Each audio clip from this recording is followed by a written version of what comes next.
Good morning, everyone. It is 9 o'clock. I'm Jane Monreal. You are watching Live Impact News here on WCNC Plus. We thank you for joining us this morning. For the next 2 hours, we're going to get you caught up with our top headlines. Of course, the ceasefire, not a ceasefire, violations now being thrown by the Trump administration with the president heading to the Netherlands for the NATO summit. We'll get you caught up with that because things have been changing overnight to this morning. Locally, our big story is the weather, and we are looking at day 2 for hot, hot, hot. We're going to be weather alert once again with meteorologist Chris Mulcahy, who is in here getting us caught up. It is a splash pad day again, isn't it? Yes, it's hot, Jane. Back to you. Okay, thank you, Chris. We'll see you again. Dynamite drop in. Thank you. I appreciate it. I hope it didn't go over my time. It's really interesting. Yesterday, we hit 98 degrees, and what's been happening is it's called dew point mixing. This is probably too much, but what happens is sometimes it gets so hot that the moisture, the mugginess actually comes down a little bit. So 98 still felt like 101, but it actually felt more humid during the mornings and the evenings, and the same thing goes. I was up at 8:45. When am I up so late when I come in at 2:30? Wow. But the heat index at that point, y'all, 98 degrees. What? Yes. Ugh. The sun is setting, and it was 98 degrees. And realistically today, it could feel like 100 as the sun is setting. So that's the main reason why we have graphics, wild. Please. Mm-hmm. A heat advisory. Dun, dun, dun. Yeah, welcome, everybody. First we go. one of the year. First one's always the best one. I joke. It's actually the worst one because we're not used to this. Yeah. Heat advisory, that simply means that we have a chance for it to feel as much as 105 to 109 degrees for anyone in the orange. Salmon. What color is this? I have mentioned 4 different colors. What this is? That like orange color? Yeah. What would you? It's salmony. It's salmony. I'm going papaya. Papaya. Oh, yeah. See, I like that. Yeah. Yeah. Papaya. And would you say that the pink's more of a fuchsia? Fuchsia? Yeah. Fuchsia. The Yes. fuchsia. Okay. Or magenta. The magenta, It's yeah. like old Barney. Yeah, it is yeah. like vintage Old Barney. Vintage Barney. I That's should a good outline it in color. green. It'll be really nostalgic. Yeah. Okay, well, thank you for that. But plain and simple, I didn't know what to call these ranges of pinks and oranges. But the one thing I can call the fuchsia is the extreme heat warning. And the reason why the Eastern Carolinas, including Raleigh, have that is because the higher moisture content, the muggier it is, the more humid it is, well, the more uncomfortable it's going to be and the hotter we're going to feel. So those areas can feel like 110 degrees plus. So we are weather alert today and we're weather alert tomorrow. Today also stands out from the other ones. What do you think mainly differs today from tomorrow? It's a different day. That's true. I was going to say... Very good, Jane. Yay! Thank you. I was going to say that we have 3 digits here. 100 degrees is a good possibility. And Becca did a great job with a bunch of different fun stats about 100-degree days and such. The longest stretch that we the most that we've ever had in a given time is 10 100-degree days in a given summer. I mentioned the stat yesterday that only 31% of all Charlotte summers actually hit 100 degrees.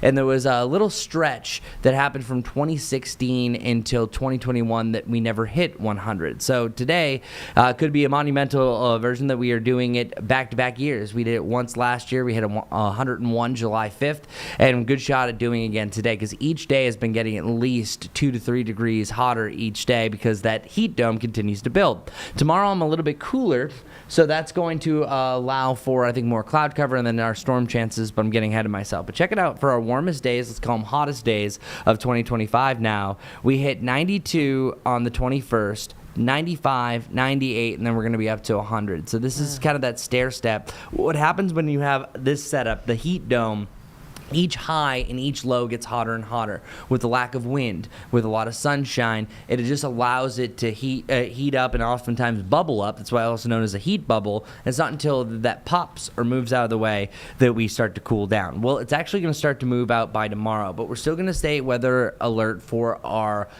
Tuesday afternoon and in the evening through overnight heading into Wednesday. And the reason why that heat alert goes from noon today until 8 p.m. tomorrow is because our overnight lows are kind of gross the way that we're going to be feeling. It's actually pretty crazy about what we're going to be feeling like. So actually, let me move around here. I'm going to pivot. I want to show you the hour by hour real feel that you're going to expect through today on this weather alert day. So check it out. 10 a.m. 89 feels like 97. 96 at 2 p.m. feels like 103. And we could be feeling like 105 from 4 to 6 o'clock as temperatures are trying to thrive and jump to 100. You're probably wondering, I was like, well, why isn't it much hotter? Should we be 100? Well, I think the 100 is going to be visited in between there very briefly. But at that point, the moisture comes down just ever so slightly. So it kind of levels out around that range. And then beyond that, heading into your evening, it is going to be hot tacos, y'all. Welcome to your Taco Hot tacos. Tuesdays. Yeah, I know. No need for the extra hot sauce. Don't go to the Eat top. outside. Yeah, well, if you're eating outside, yeah, you can go mild and eat outside, and that's going to be the 10 out of 10 spice. Still by 9 p.m., still feeling like 99, as I mentioned. But I think the craziest deal here is that overnight tonight, I want to bring this up. Just give me 1 second. Check out these real feels. It still will feel close to 90 degrees come 1 a.m. I have a heat index of 89. That's why we have a heat advisory through the overnight, because we're not dropping down below 75. That's usually prime time for our bodies to recover. Then, of course, a lot of us will inside have AC. These are also designed for people that are going to be stuck outside. So say if those who are stuck outside, you're camping, it's a miserable night because your body's never really cool off enough, which just kind of sets you up for failure. So I just want everyone to know that even when the sun is rising, it could still feel like 84. And even right now, the current temperature is feeling close to 90 degrees. Where's that at? Hold on 1 sec. Where's the real feel? Hold on. Right now, yeah. It's pretty sticky once I went It was out this sticky. morning. It is Sticky. sticky, but I want to show Sticky. actually how it feels right now. I That did is see Nick's duping me. Ix on at 6:30. Oh, did they actually air it? Yeah, what didn't you show it at 6:30? Oh, this morning. Yeah, Okay, yeah, I yeah. thought you were talking about 6:30 yesterday. I made the graphic because he sent me that information. I was super pumped. Sorry about this weird delay. I wanted to show you how hot it actually felt right now, and then all of a sudden I can't find anything in my show. Plus I have little smaller bots. All right, here it is. Okay, so right now the actual air temperature is 85 degrees, but if you factor it in, it already feels like 91 around Charlotte. We have a real feel of 95 degrees in Albemarle and in Monroe. So there it is. Sorry for the minute waiting for that big That's okay. reveal. Worth it. But it already feels like It all feels, 95 yeah. degrees, and it's not even 10 o'clock. So, Jane, we are possibly talking about seeing hundreds on this map before we even start our midday show here on WCNC. Very dangerous. Yeah, well, and also, speaking of dangerous, and this is not overhyping things, we actually have what I have called our first double alert day.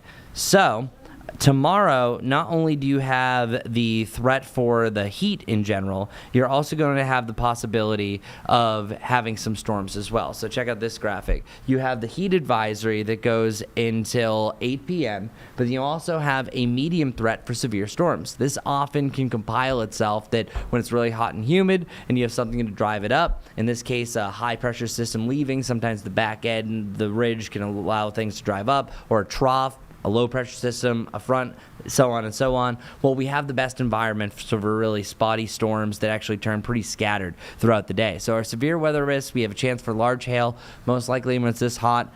If you see hail, it's pretty small, but I think that damaging wind gusts, that's the reason why we're going weather alert for the secondary option. And this starts in the afternoon, so especially mid to late afternoon is where I think things start to become a little bit more prevalent. So our storm chances return. Here's 1 o'clock. We see our first signs of storms popping up on the map, but between 2 and 8 o'clock is our best chance for a severe thunderstorm. Any one of these could potentially be one of those wet microbursts where literally all the energy, the rain-cooled air drops down to the surface and can take tree tops off, sometimes confused for tornado damage, but these are straight line winds. And you're seeing these really slow moving storms potentially dump rain rates at 1 to 2 inches per hour. I would not be surprised tomorrow if we have some more minor flash flooding because storms are sitting over one spot. This is 4 o'clock, 5 o'clock to 6 o'clock, and then eventually once you get to around the 8 to 9 o'clock hour, a lot of these are getting out of here. So you do have that minor flood threat for tomorrow. We dropped our weather alert day for your Thursday. There is a slight chance for some isolated thunderstorms, but I don't think it's all that vast. And looking at your 10-10-10 forecast, Wednesday looks to be the best chance for rain. Outside of that, you kind of have the usual 20 to 30%, a little bit better chance heading into July 2nd, which is crazy that we're actually looking into July now. And tomorrow morning is going to be the warmest low, 77, before we feel like 71 to 74. And then finally, I see the 80s, if you want to call it that.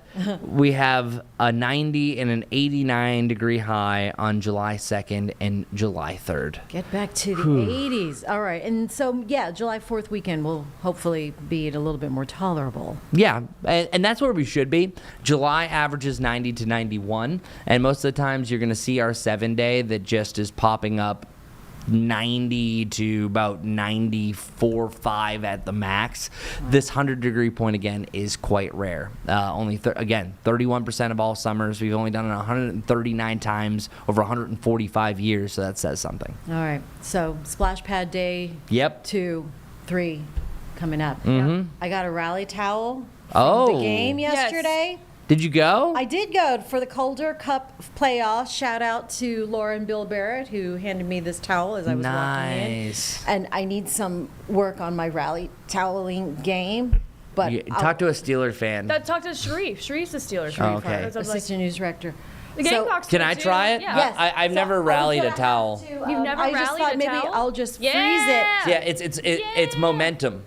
Yeah, Okay. you really gotta go fast. If you go fast enough, you're gonna just propel her out of here. And that feels like a fan. Yeah, see. So I was just Actually, gonna. it's quite nice. I was gonna. Yeah. All right, I'll be here for the next 2 hours, please. It's kind of a good workout too. My husband said I look like I'm wrapping a tourniquet. Yeah, hold it by the very tip, and then. I mean, I did it a few times. There you go. I But want. that's too much energy. I just wanted to feel the breeze. Thank you. So I'm just gonna freeze it and put it in the water, freeze it, and then wrap it around the neck. That's a good idea. nice. That's nice. Is that a good idea for that? Since they lost. We're proud of you, Checkers. We're still proud. Yes. Very, very proud. Nice job, You're the Checkers. closest that any Charlotte team has come to a championship That's by true. far. So good job. Word. Well, true. we have the NBA draft tomorrow, so Yes. perhaps there's a chance we can next turn things season around. Yeah. we can turn things around. For the Panthers, they're gonna have a good year this year too. Yes. I'm feeling it. Call it in. Let's bring do it. it. Let's do it. Let's put Charlotte on the map for championship sports. Ooh, so it begins.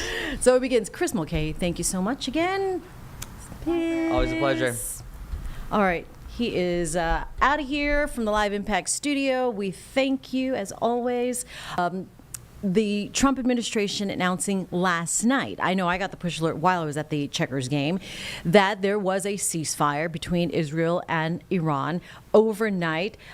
President Trump saying both countries don't know what they're doing and that this ceasefire has been violated from both ends.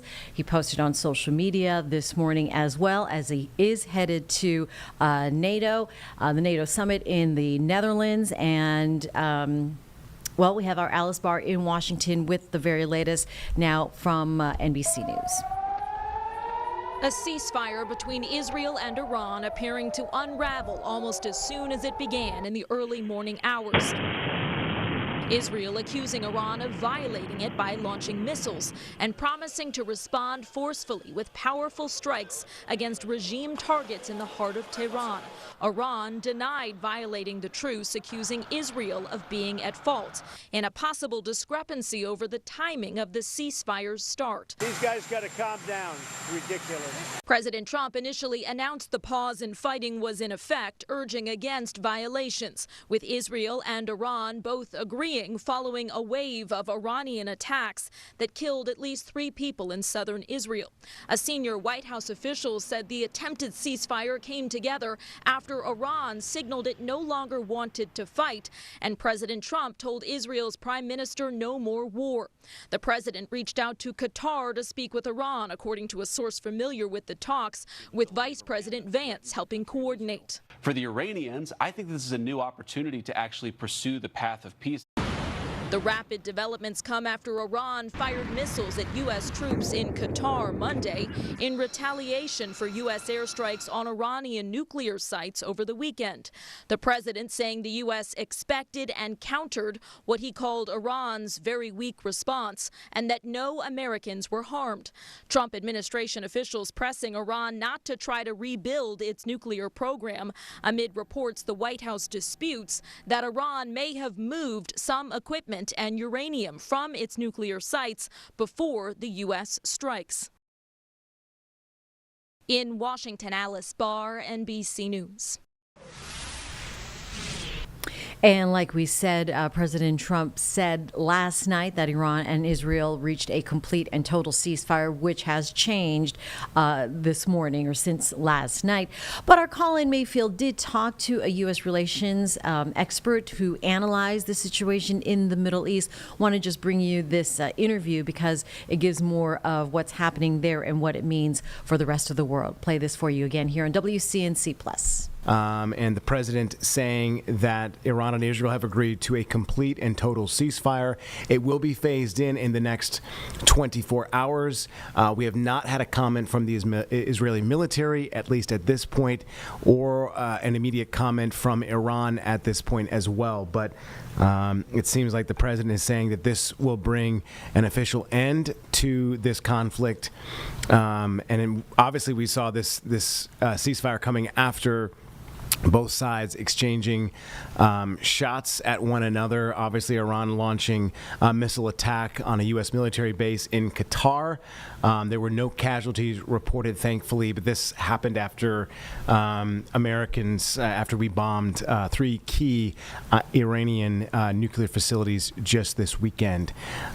So again, there's been some discrepancies on the number of missiles fired, but it seems like all in all, most of the missiles were intercepted in Qatar based on a missile system that they have there. So we do want to bring in Mr. Kempfer now and speak to him. So great to have you, Mr. Kempfer, for the time being tonight. Thank you for making time in your schedule. We'll jump right in right now. Some big news from the president earlier about the ceasefire. And obviously this is going to be phased in, as I said, over the next 24 hours. We don't know the details just yet, but this is big news, it seems like, right? Wouldn't you expect? Oh, Colin, absolutely. In fact, this story's been moving so fast. I mean, it went from, retaliation where they fired missiles at Al Udeid Air Base in Qatar, and then within hours, just a few hours, we have this announcement of ceasefire. What we do know, what's been announced, is that right now Iran is under a ceasefire. They're not firing any missiles towards Israel or anywhere else. They're done. Within 12 hours of that, or at 12 hours of that, Israel will stop everything it's done. I think that's in part to give Israel a chance to get all of its aircraft back to Israel. And then within 24 hours, the whole thing is in a ceasefire for however long the ceasefire holds. And I think, for President Trump, obviously it's a big victory because, he's negotiated a ceasefire, stopped a war, ended a war, suspended a war, however you want to put it. But that's kind of where we are. And really some big news to the fact that there were no casualties on the Iranian strike. I found it very interesting, the president saying today that Iran kind of let us know or gave us a hint before they fired these missiles. That's interesting. I haven't heard a country doing so before. Obviously, it kind of, I guess, shows the respect that they might have for the United States and potentially being fearful of potentially what we might do in retaliation after this strike on Qatar's or on our base in Qatar. What did you think about that? And is that something that we've seen before? I think the term we're talking is a performative strike is what I'm hearing. Basically what it is Iran had to retaliate. It's really for their domestic audience, and of course they claim, oh, it was a devastating attack, blah blah blah blah, all the stuff that goes out there. They shot 14 missiles. Interesting, at least that's according to the president. I've heard variations on that, but 14 are the exact number of these massive ordnance penetrator bombs that we dropped in Iran. So I found that number rather interesting, that they did 1 for 1. For every big B-2 drop bomb, they launched a missile. But they had coordinated with the Qataris in advance to say, hey, we're going to fire these things in. Want to let you know when they're coming, and so you can be ready. They apparently have back-channeled, and I say back-channel, and I say it carefully, because when the President of the United States comes out and basically says they back-channeled, I don't know if it's really a back-channel anymore. It's pretty much a channel at that point. And part of it was they had to retaliate. They felt they needed to retaliate. They had to save face, so to speak, but they didn't want to cause any casualties. We had evacuated our aircraft earlier, by all reports. Our people were all hunkered down, in bunkers, awaiting it, and nothing happened. One bomb they let one missile through, because it wasn't going anywhere. And but of the 14, 13 were stopped in the air. So they made their statement, and I don't know if it was coordinated this way, that they make their statement and then they announce the ceasefire. I don't rule anything out, but I just found the how quick that happened to be rather stunning. So maybe this thing was kind of scripted to some degree. Very interesting, and I'm sure in the coming days we'll get more reports. I think a lot of fears probably kind of batted down tonight, seeing this ceasefire news in some sense. I know it's not over. Could obviously take a dramatic turn, as you alluded to, over the last couple of days that we've seen. I did read an article, and I wanted to ask you this since you are the expert. There's been really no word out of some of our allies on the Middle East, right? Saudi Arabia, and I just thought that was interesting in some sense. Not just Saudi Arabia, obviously Jordan has been kind of quiet, Kuwait, Yemen, and Iran seems to be, in some sense, or I guess has been a threat, right? We've seen Iran as a threat. Is there any reason why some of those Middle Eastern partners, especially ones, we were just in Saudi Arabia a couple of months ago, I think the president was there as well, talking about our investments. What does that mean?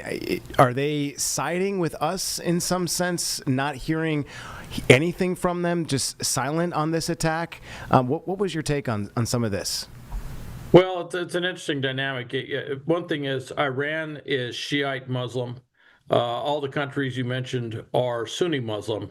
The Sunni-Shiite split is huge in the Middle East. In fact, the Sunni-Shia split is probably, in many ways, much bigger than the the Muslim, Jewish or Israeli Israel split, if you will, or confrontation, whatever you want to call it. Iran leads the Iranian thing, and they basically, none of these countries are thrilled with Iran.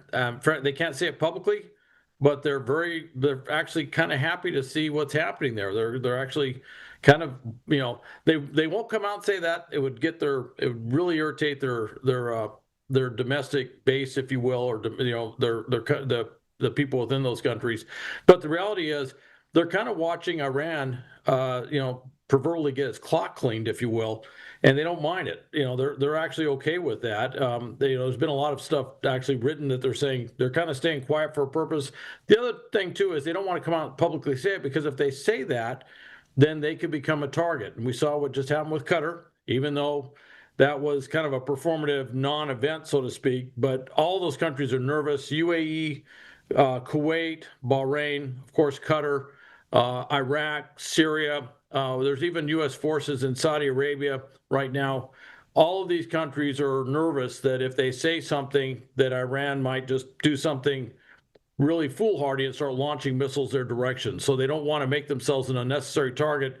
But frankly, I think a lot of those countries are pretty much issuing a sigh of relief right now that this thing is over, it's done, and that a very strong military lesson has been delivered to Iran in this whole thing, and that the threat of a nuclear-armed Iran has been vastly diminished.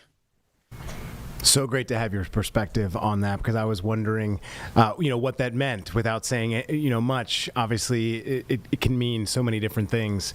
So it's good to have that perspective. Obviously, a travel advisory was put out a little bit earlier, not just traveling in certain countries or in the Middle East, but just all over the globe, especially for Americans. I would assume that threat potentially could lessen over the next couple of days with this ceasefire. But obviously, we saw the Ayatollah last week calling for certain cells to do certain things in some sense, terroristic type of situations. And I think that's why the U.S. State Department and our government has obviously put these advisories out. Again, another interesting part of this that we may see change over the next couple of days. What is your assessment?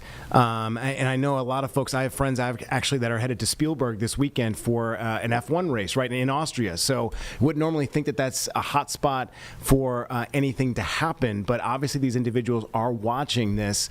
What did you think about that? Can I ask?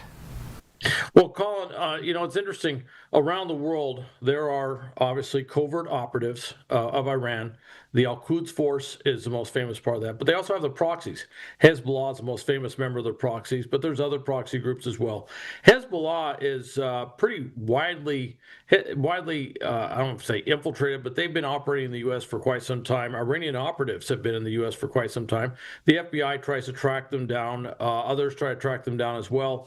I'm not saying we know where all of them are, because I don't think we do, but we know where a number of them are. A lot of times you can't prove that they're an Iranian operative, but you're pretty sure that they're probably doing something. And they have been conducting all sorts of intelligence gathering over the years on critical infrastructure, Jewish facilities. For some reason, Hezbollah seems to pay a lot of attention to Christian megachurches. That's something that's come up over the many years. Of course, everyone's leaning forward on this. They're looking out there. But with this ceasefire announcement, keep in mind this is brand new. It just happened. Those operatives that Iran controls directly, hopefully, will be told not to do something. That they will be told to stand down. Hopefully. If they don't, I think they'll backtrack that pretty fast, and you may see the whole thing fall apart. Some of the proxies, hopefully there's enough control that they don't operationalize, shall we say, that they decide to go do a terrorist attack or something. So we're going to see. I mean, at this point, this thing just happened. I'm sure at the FBI and other places are trying to figure out what does this mean in regards to those asymmetric threats here at home, or covert, hybrid warfare type threats or terrorism threats that could happen anywhere else in the Middle East, Europe, anywhere in the world. They're trying to ascertain, is that as serious a threat now as it was, say, a couple hours ago? They're trying to figure that out. Great. I have two last things I'll ask you, at the end here if we missed anything. But I guess the next thing is, right, this is going to be phased in over the next 24 hours. By Wednesday at midnight, the president's saying that this ceasefire should take hold for both sides. Can I ask you about the sigh of relief on both sides, specifically the Israelis tonight? Obviously, I think a lot of Americans were expecting, you see it all over social media, World War III, right? And it seems like that obviously was fear-mongering in some respects. But it seems like this is kind of a reset for the region. That was, the words today used by Vice President J.D. Vance. Is this a reset, and could we see more solidified connections in that region now that this has happened with Iran?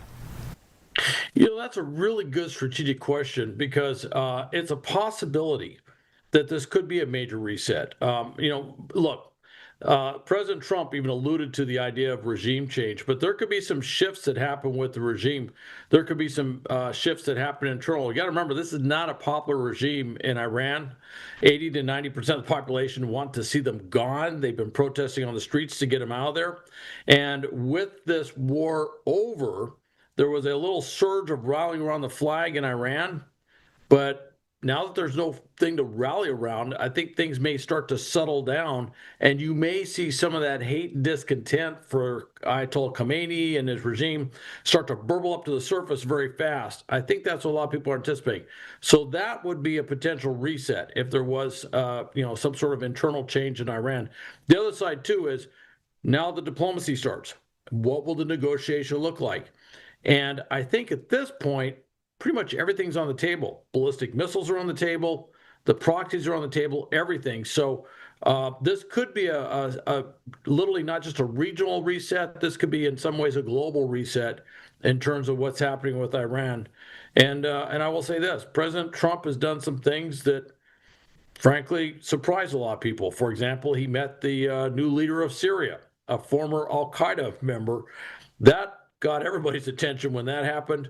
I don't rule anything out for what the U.S. might do involving Iran. There could be something else in the works that we just don't see, but bold moves is kind of a hallmark on the diplomatic stage, at least we've seen with this administration. I lied. I got two more things. One of them is going to ask you about the destruction. I think a lot of Americans are trying to wrap their heads around, the B-2 bombers. We got great video of the cockpit of what those look like, the stealth, their specifications, where they came from in Missouri. We had so much information, and I know there's still a lot of media coming from Iran, from those 3 nuclear facilities.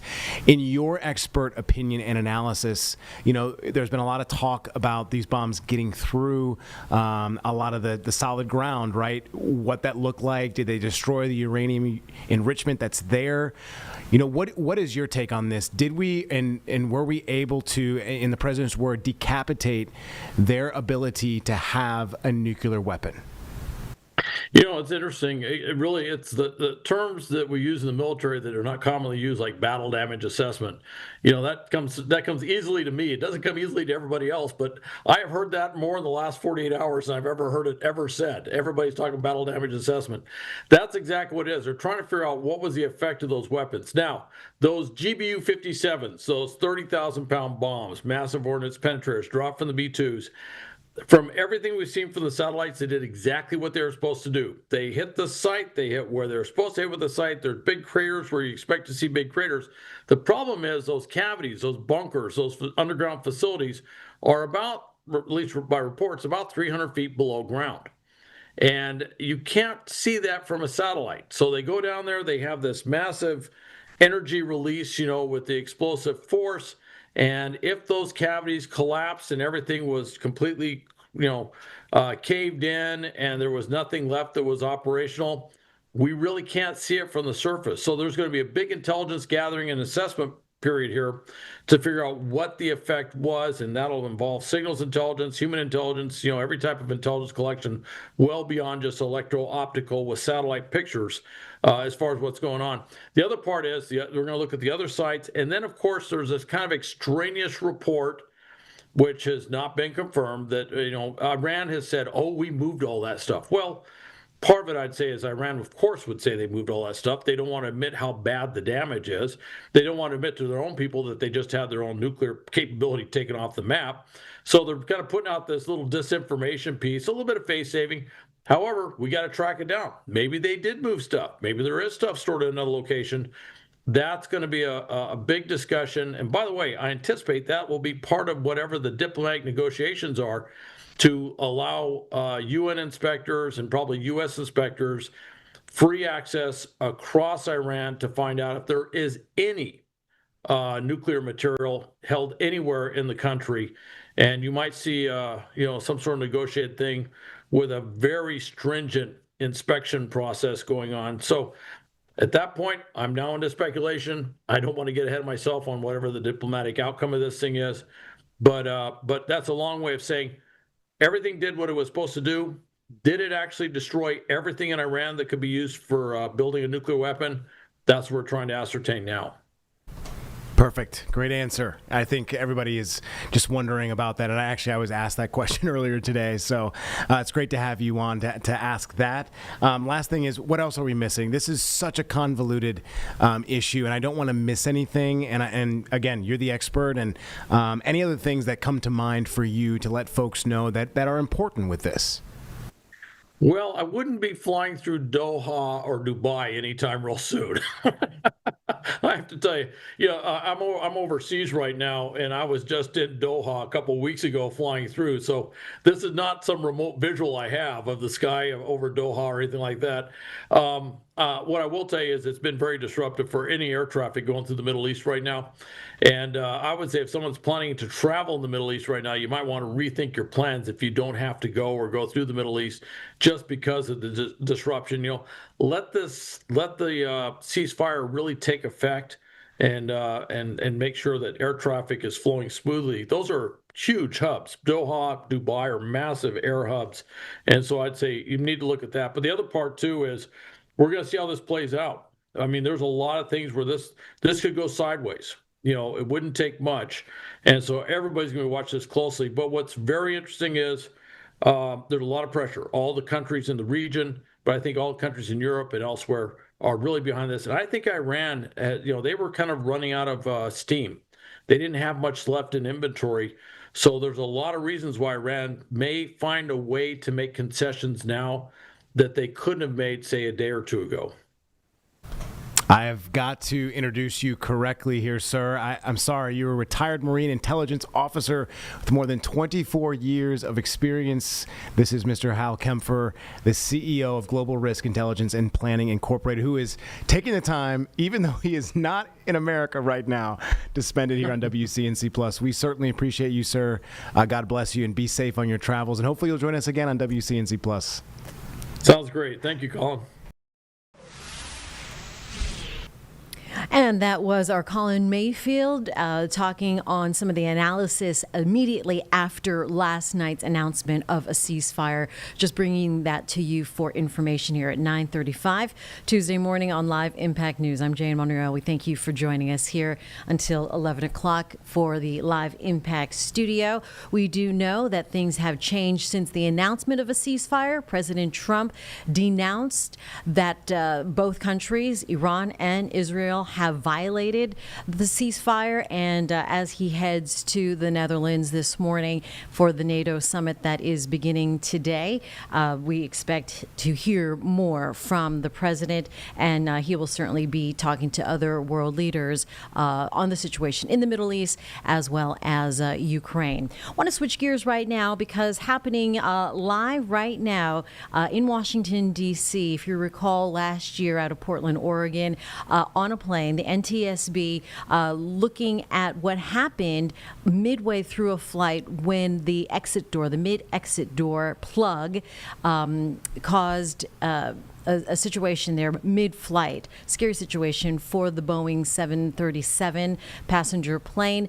They are briefing right now this morning, holding a public board meeting to determine probable cause. Let's go ahead and listen in here live on Impact News on WCNC Plus. Cabin that they didn't know whether the pilots answered or if they were even okay.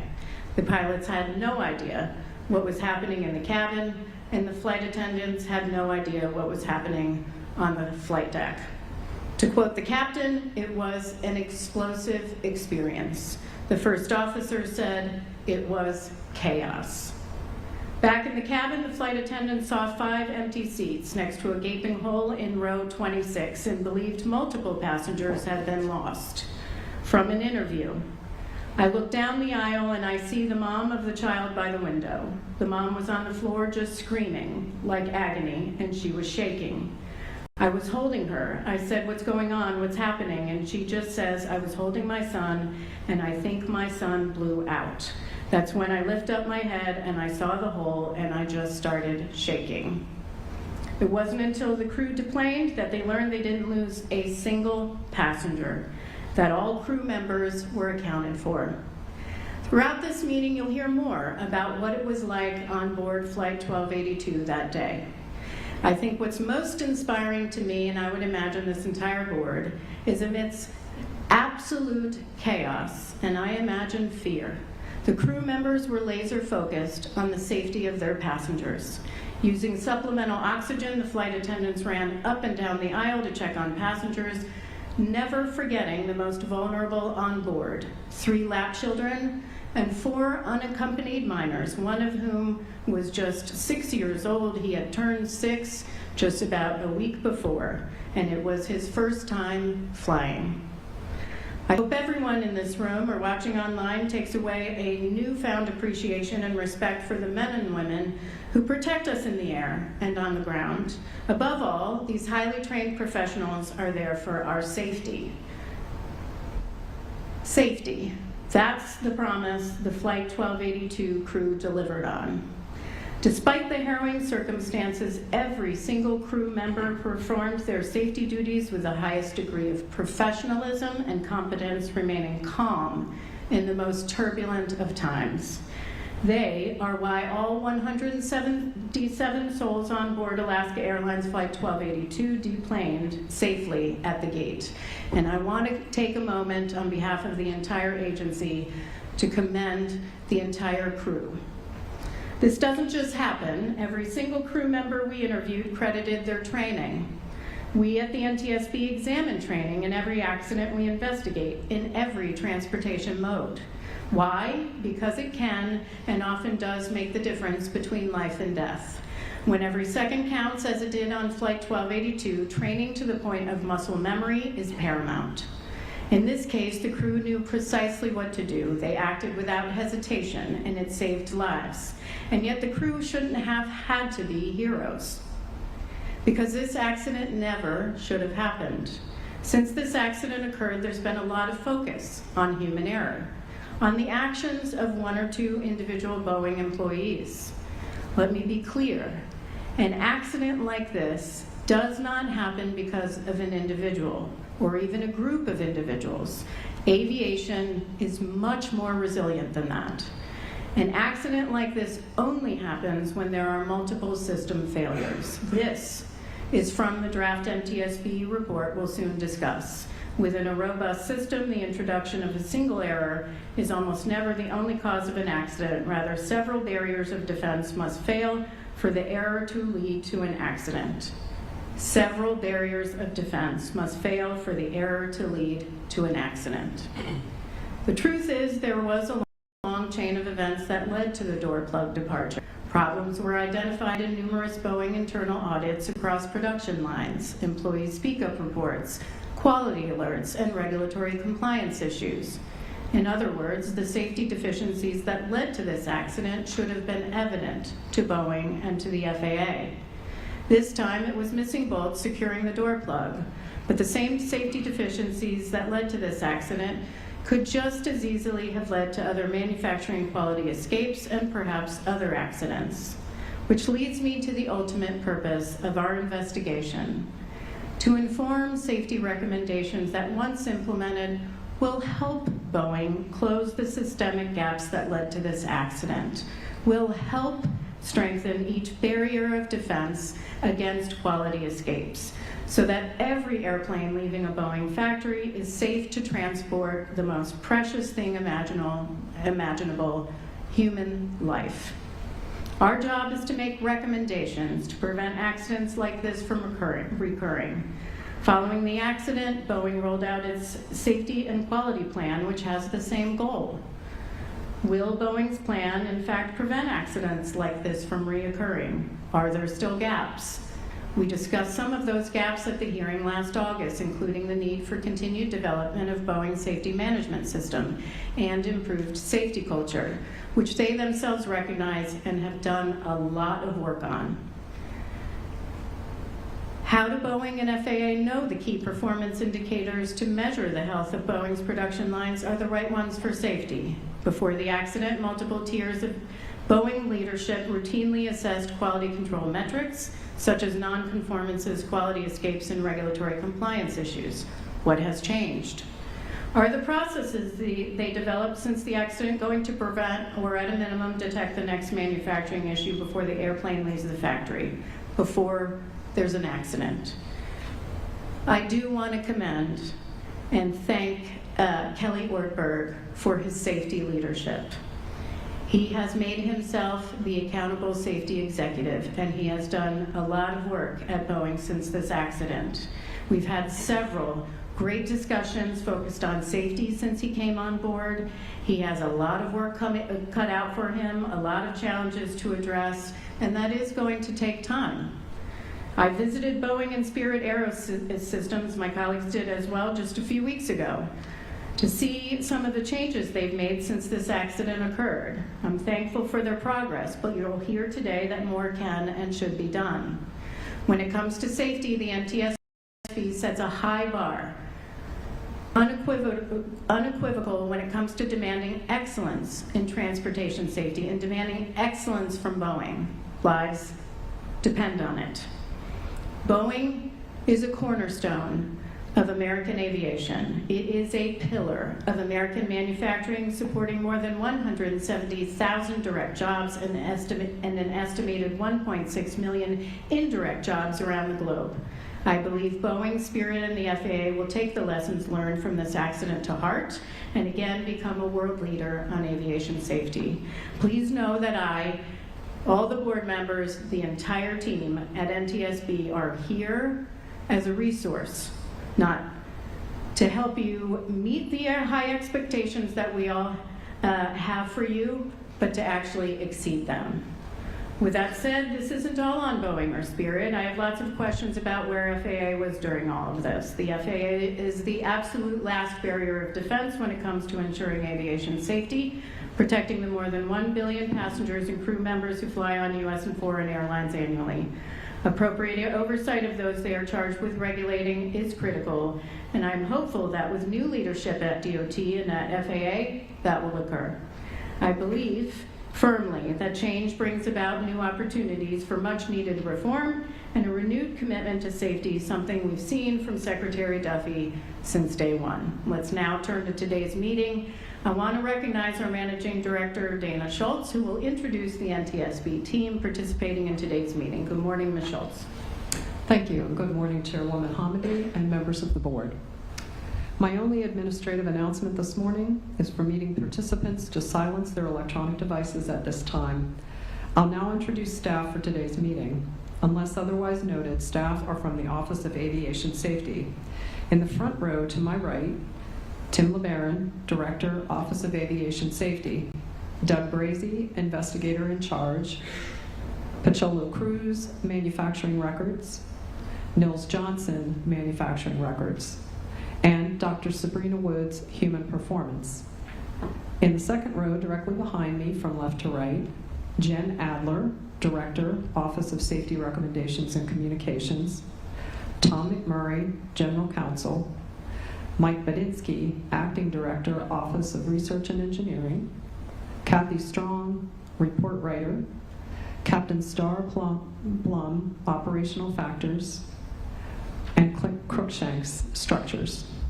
And in the third row, behind me from left to right, Jonathan Hsu, Flight Data Recorder and Visuals from the Office of Research and Engineering. Kyle Garner, Cockpit Voice Recorder, Flight Data Recorder, and Timer, Office of Research and Engineering.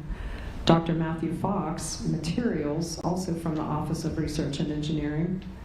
Ms. Emily Gibson for Cabin Safety, Adam Hurray for Systems, and Mr. Nathan Hoyt, Safety Recommendations in the Office of Safety Recommendations and Communications.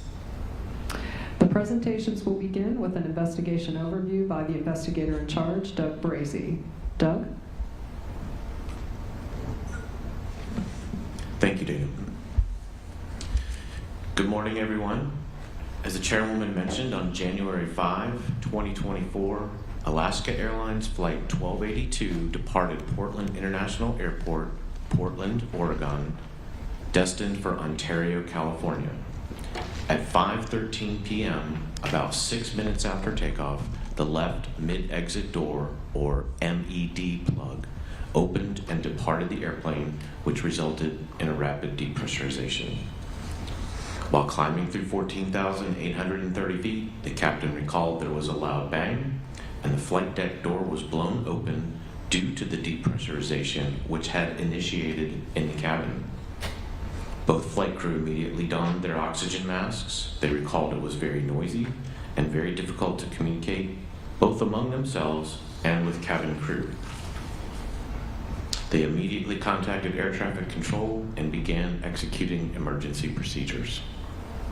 Meanwhile, in the cabin, the emergency oxygen masks deployed, the cabin crew performed their safety functions and other duties, which included closing the flight deck door, donning oxygen masks so that they could assist passengers, attempting to communicate with the flight crew, but it was so loud they could not hear a response. Assessing the condition in the cabin, issuing instructions, and performing appropriate individual checks on passengers such as the unaccompanied minors. They also prepared the cabin for the emergency landing. The airplane returned to Portland and landed safely about 14 minutes after the MED plug separated. The crew taxied to the gate where aircraft rescue and firefighting personnel and equipment were waiting. A hole in the fuselage was located near rows 25 and 26 where the MED plug had been. The left MED plug was later recovered from a neighborhood backyard. The MED plug is a customer option used in place of an emergency that do not require additional exits. It weighs less than an exit door, is less complex, and requires less maintenance. It does not have any handles, and it is not opened or closed during flight operations, nor is it normally opened during the remainder of production.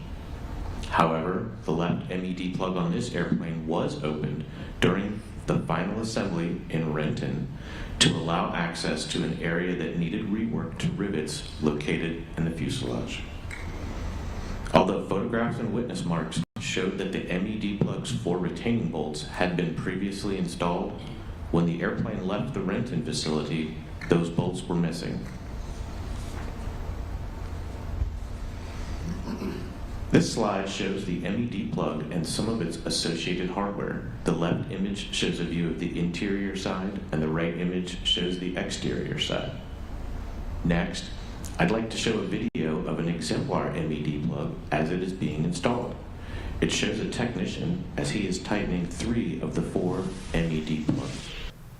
We're going to break away from the NTSB public hearing right now on a cause of that door plug situation that happened last year on a Boeing 737 and talk about some of the summer activities. Not only is the heat having an impact on families, but so are tariffs.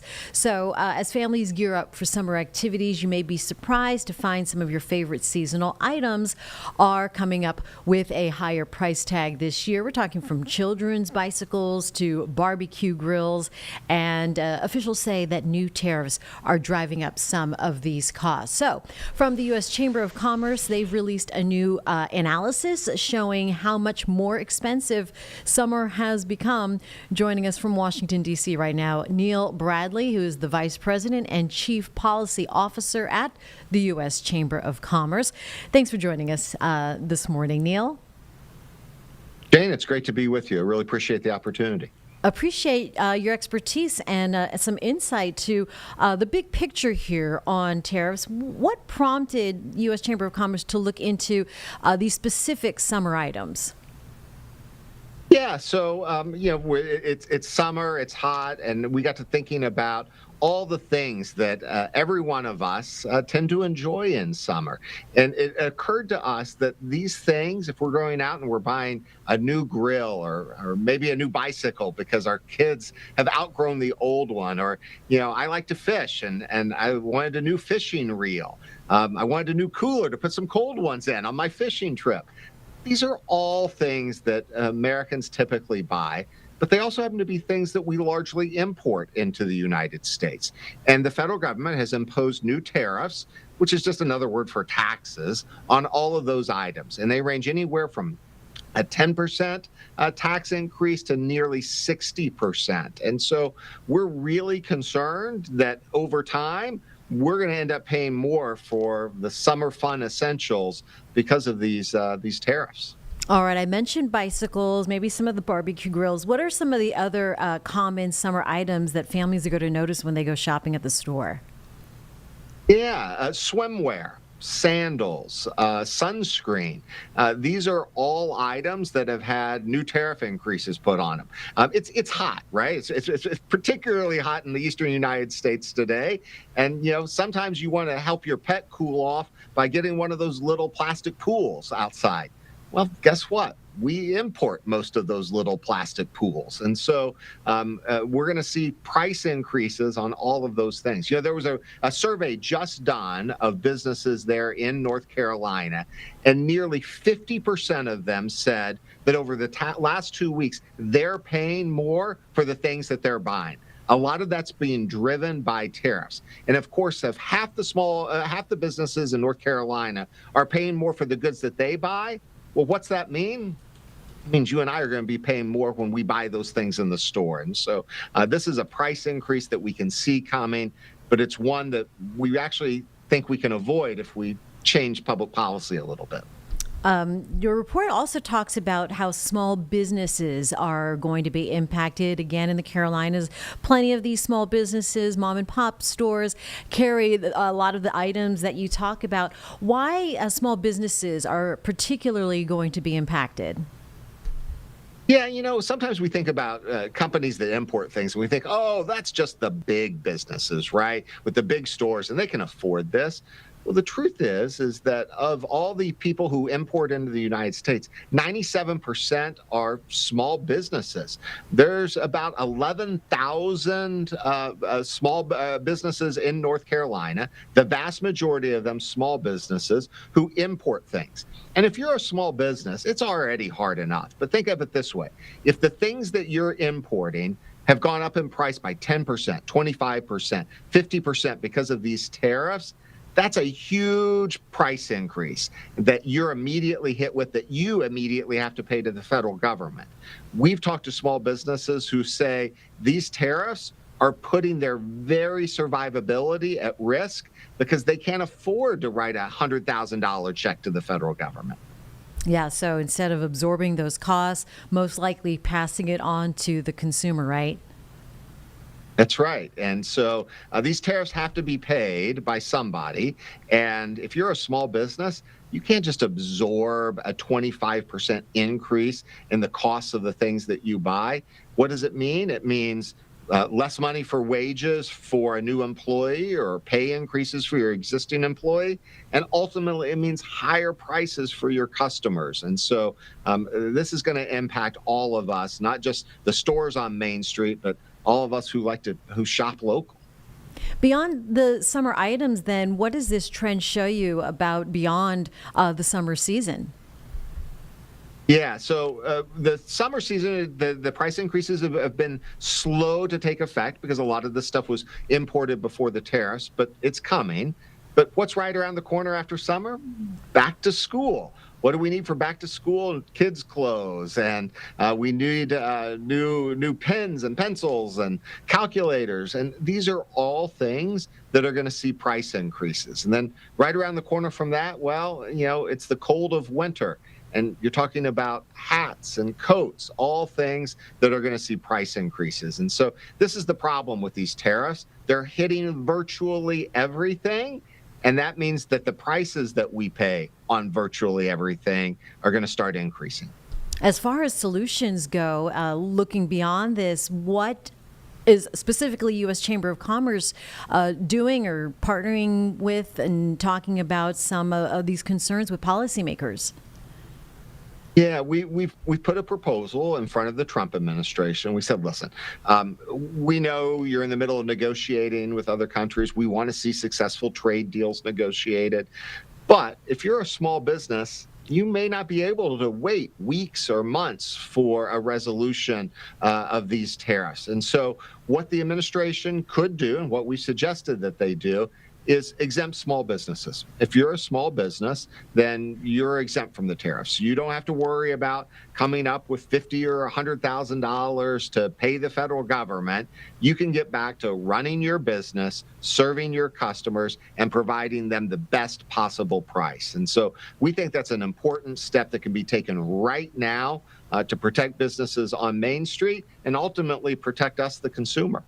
And yeah, speaking of which, for families then trying to navigate these higher costs at the store this summer, what do you tell them trying to still have that fun without paying the higher costs? Yeah, Americans have gotten used to, unfortunately, some of these price increases. And so, people are having to pick and choose and they're having to shop around. And it may mean that we're asking our son to go a little longer before he gets that new bike. But here's the problem. We shouldn't have to do that. This is a policy choice coming out of Washington. And just as quickly as these tariffs came in, they can go away. And so our biggest plea to policymakers in Washington, D.C. is help American families, remove these tariffs, and let's not make people choose between whether they can get their kid a new bike or back to school clothes. All right. Thank you for breaking down these important issues. Neil Bradley from the U.S. Chamber of Commerce. Appreciate your insight. Thanks for having me on today. Of course.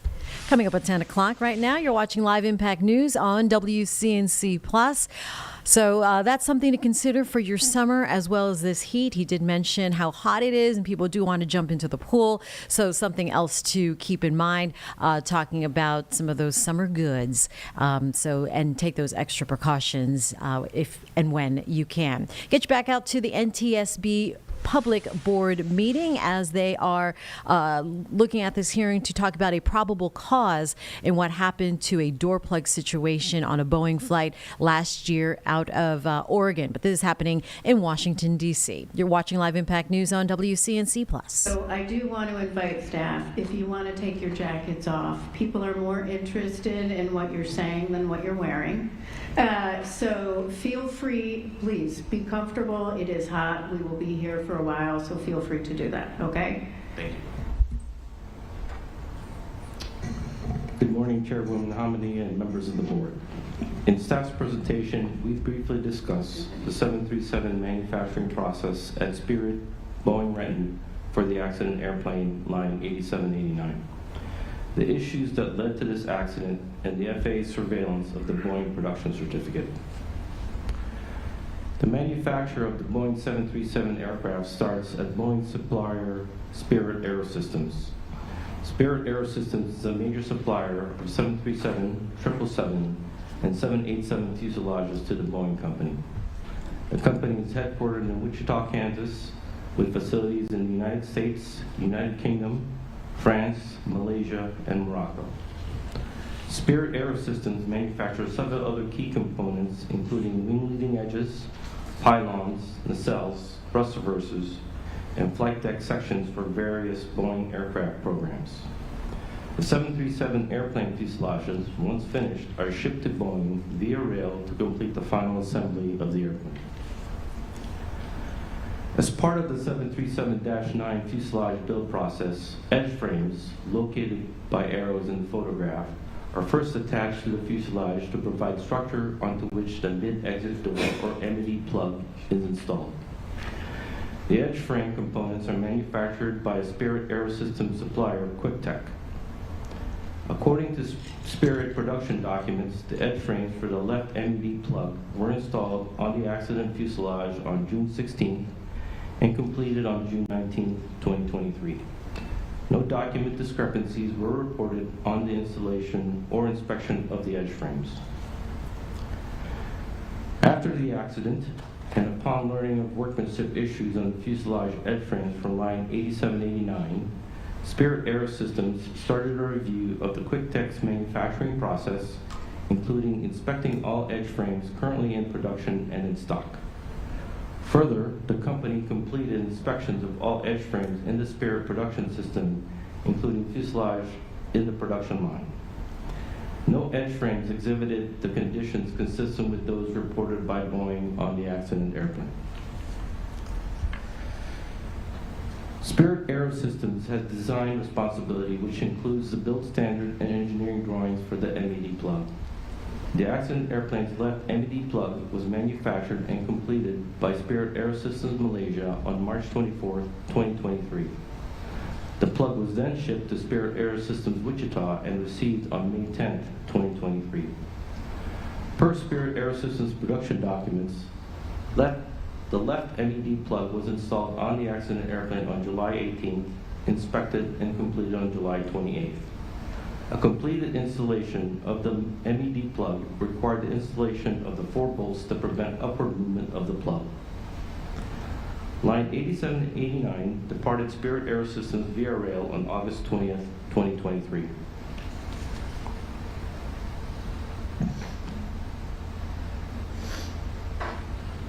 In the Boeing 737-9 manufacturing build process, there are 10 factory positions referred to as flow days. A simplified version of each flow day can be seen in the graphic. Work scopes associated with the MED plugs, circled in yellow, were accomplished on flow days 1 through 3, 7, and 9.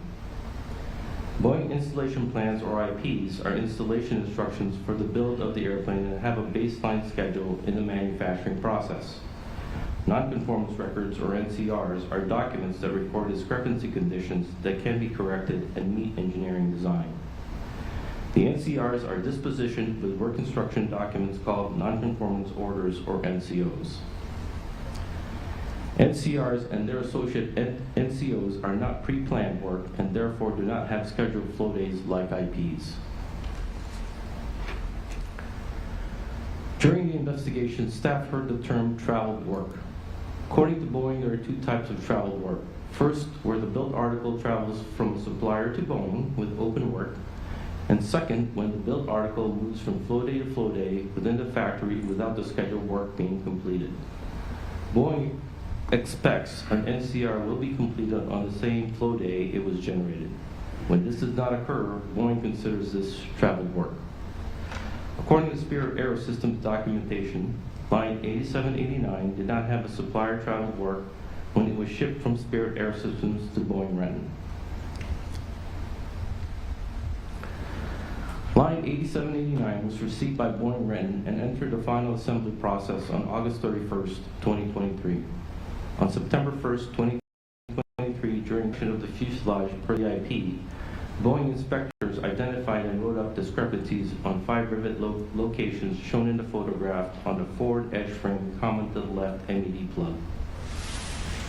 All right, everybody, at 10:06 right now, you're watching Live Impact News on WCNC Plus. Catawba County law enforcement holding a press conference right now with the very latest following that mass shooting at a pool party in Hickory. We're going to that live here on Live Impact News on WCNC Plus. Violent act. A mass shooting that has deeply affected us all. This horrific event disrupted the peak sweet chairs and has left an indelible mark on our hearts. Our first priority was to identify, arrest, and charge the individuals responsible for this horrific act. Parallel to that was to conduct a thorough and complete investigation to ensure successful prosecution.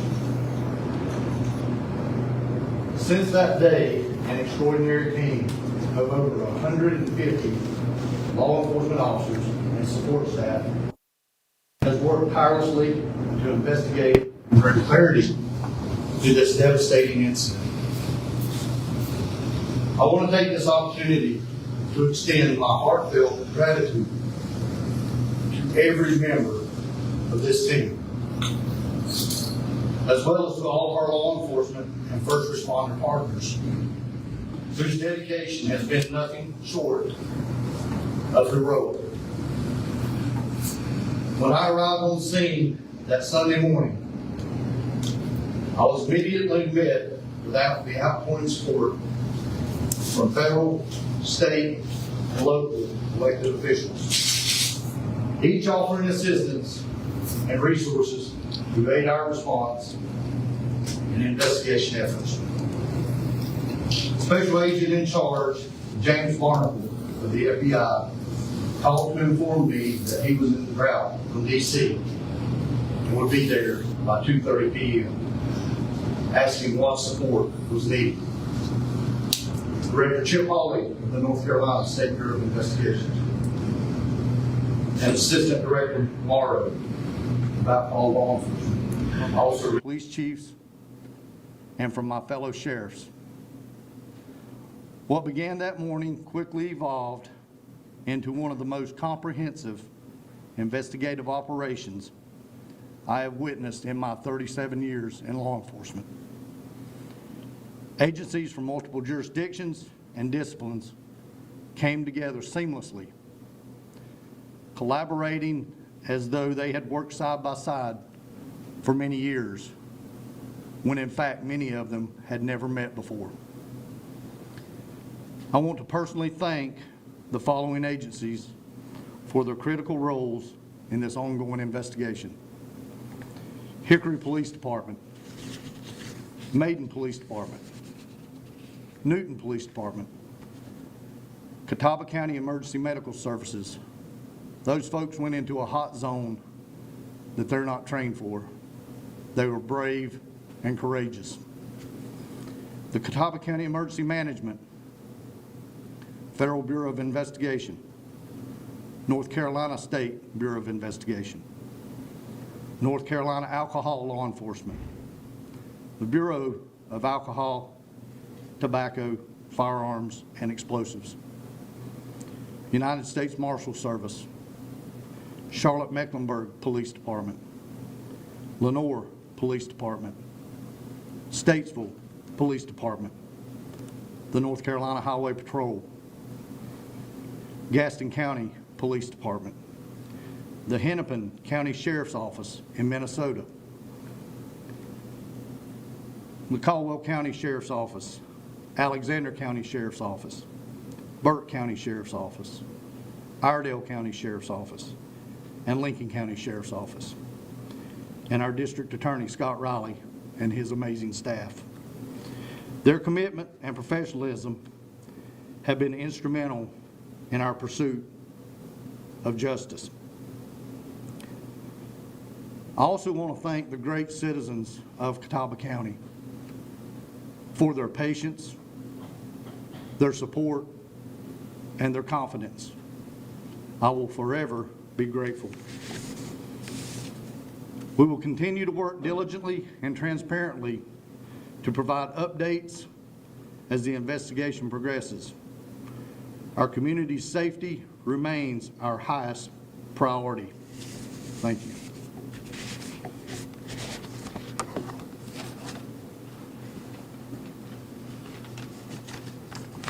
Good morning. My name is James Barnacle with the Federal Bureau of Investigation here in North Carolina. I want to thank Sheriff Brown and the Catawba County Sheriff's Office for leading this investigation, and all of the partner agencies that were just listed at the state, federal, and local level.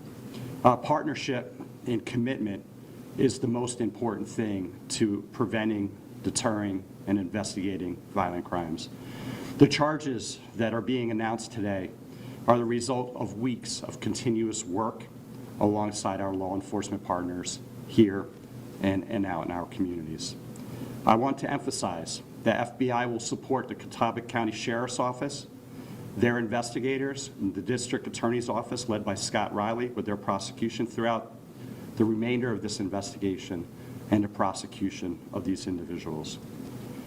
One of the FBI's core priorities is to crush violent crime. That involves a focus on destroying gang activity and dismantling criminal enterprises.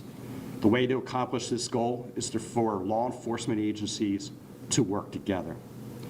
What we bring. On this investigation, over 100 interviews were conducted by FBI agents along with local partners. Special agents, intelligence analysts, and other FBI professional staff are working on this case daily. You may remember the FBI's evidence response team was at the home on Walnut Acres Drive for 4 days.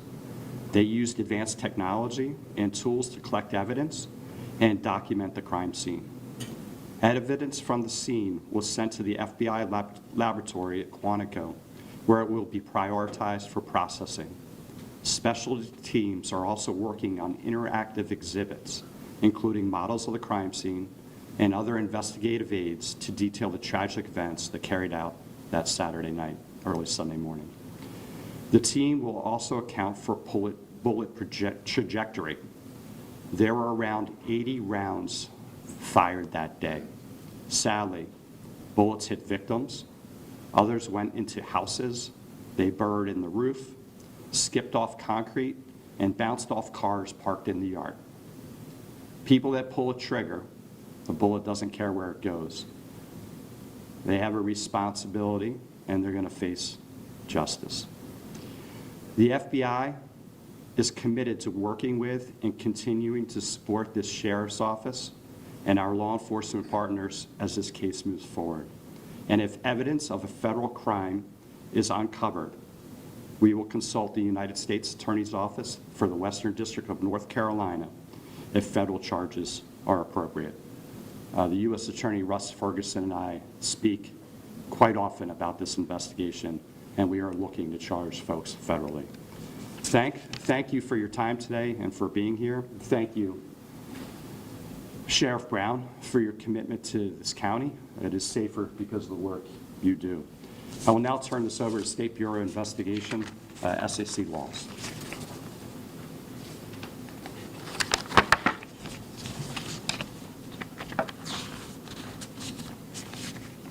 Good morning. Thank you all for being here.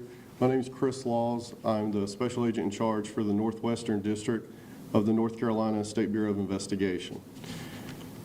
The mission of the North Carolina State Bureau of Investigation is simply to serve. We're here to serve the citizens of this great state and work with our fellow law enforcement agencies at the local, state, and federal level to fight crime, arrest those responsible, and bring them to justice while working with our district attorney's office, and especially in this case, Mr. Riley's office. The SBI would like to thank and extend our sincere gratitude to all of our partner agencies, from the Catawba County Sheriff's Office, the City of Hickory Police Department, the FBI, ATF, North Carolina ALE, and all the citizens for their collective efforts in bringing those responsible to justice. This is the epitome of collaboration and success, with everyone working towards the same common goal. Additionally, I'd like to let everyone know, due to a scheduling conflict, Director Hawley, as you heard mentioned earlier, wishes to express his apologies for not being in attendance today and offers continued full support with all the SBI resources for this case, the state of North Carolina, and all cases to fight crime. The SBI has been in all-hands-on-deck mode since the senseless incident occurred on the early morning hours of June 1st. 4 of the 8 districts in the state of North Carolina have been working on this case. Currently, there's 22 agents still working on this case, and not to mention the numerous non-sworn personnel in various capacities that have been assigned to work on this investigation. They've already logged in excess of over 700 hours, and during this time, these outstanding men and women of the SBI have used their specialized training, their specialized equipment, expertise, and resources on this case to work scenes that you heard the FBI mention. We work collaboratively together, locate and arrest suspects, interview and follow up on hundreds of leads with our partners. This was truly a community involved and collaborative effort to bring it to this point that we're in currently. This case has demanded significant resources while still fulfilling and working other investigations that you all have covered in the news. We know there is much more work to be done, and the SBI is committed to pursuing this case until all individuals involved have been held accountable for their involvement and role in this heinous crime. The SBI is extremely proud of the partnerships we have fostered with local, state, and federal agencies to identify, investigate, and swiftly apprehend those who are believed to have caused this tragic event. As mentioned, there is still much work still ahead to be done, and the SBI will continue to work diligently on this case with our partners and the Catawba County Sheriff's Office until every lead has been exhausted, every player is in custody, and it has been processed through the justice system with the District Attorney's Office. Thank you. Turn it over now to Assistant Director ALE. Good morning. My name is Israel Morrow, Assistant Director for the North Carolina Alcohol Law Enforcement Division. I want to say on behalf of Director Brian House that we are here to assist and do what we can do to help the Catawba County Sheriff's Office and our partners that are here. Since this senseless and avoidable incident has taken place, our agents out of our Newton office have been working on this case day in and day out, and I do want to thank them and the team here that for their appreciation for their work. The core mission of the North Carolina Alcohol Law Enforcement is to prevent alcohol-related harm and reduce violence through targeted enforcement and strategic partnerships, and that's how we were able to arrest the two gentlemen for promoting and hosting the party the night of the event. You know, alcohol still remains a major contributor to crime, with data showing it is a factor in approximately 40% of all violent offenses. In this case, ALE is working alongside and partners to investigate violations relating to the unauthorized distribution of alcohol and other associated crimes connected to the event's organization and operation. Our priority is public safety, just along with everybody that is here today. Events that operate outside the law create risk for communities.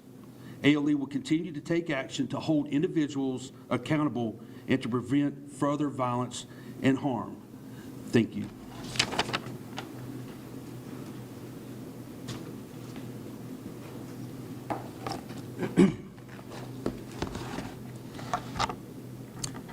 Good morning. My name is Scott Riley. I am the elected district attorney for Burke, Caldwell, and Catawba counties.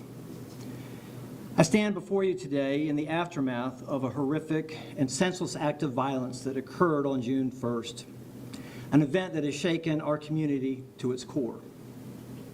What began as a gathering of people simply enjoying time together ended in bloodshed.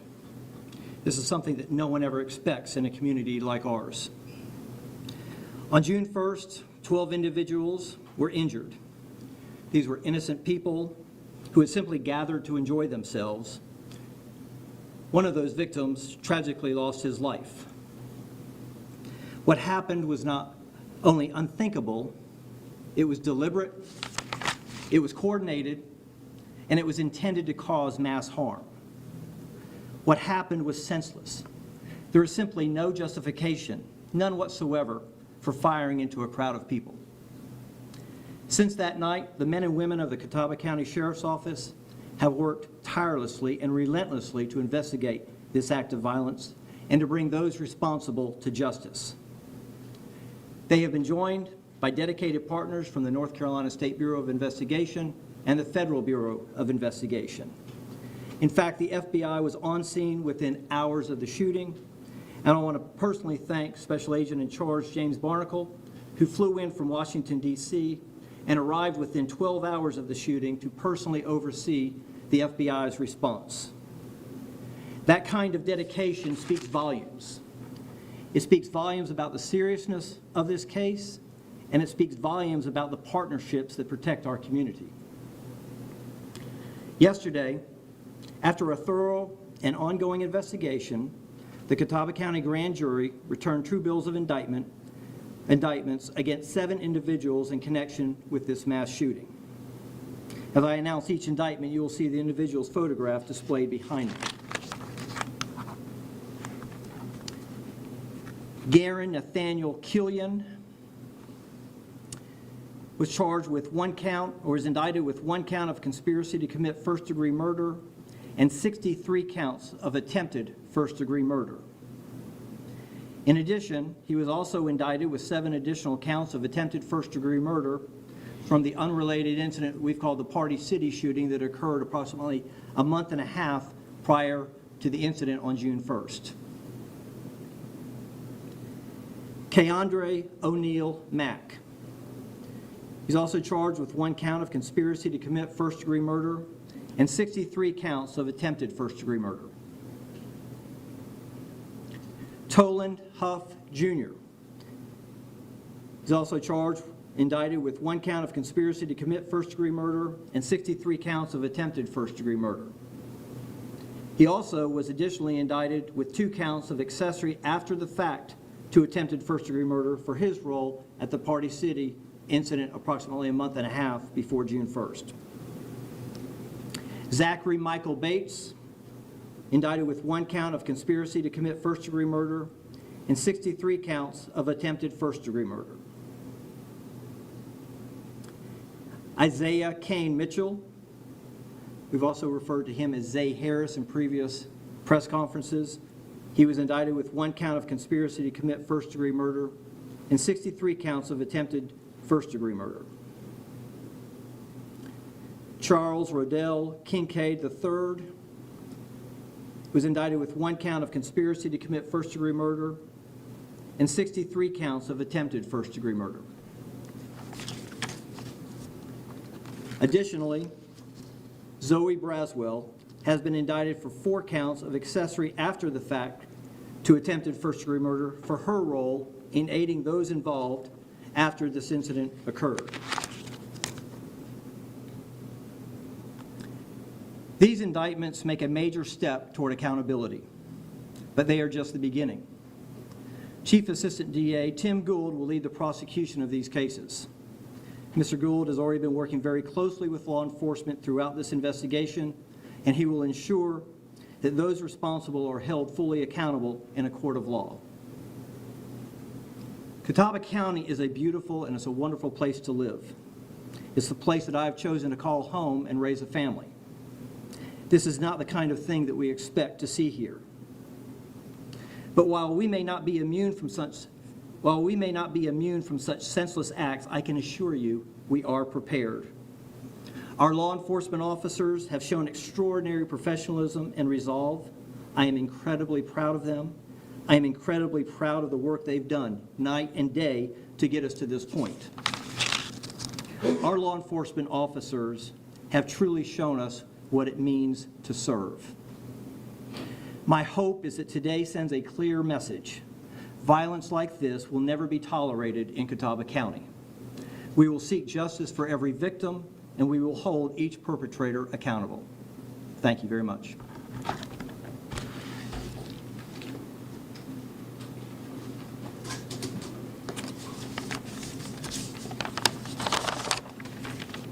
Good morning, and thanks to the media for coming. I want to offer a status on our investigation, hit a few key points. First of all, as you've heard, this investigation remains active. It will be active for the indefinite future.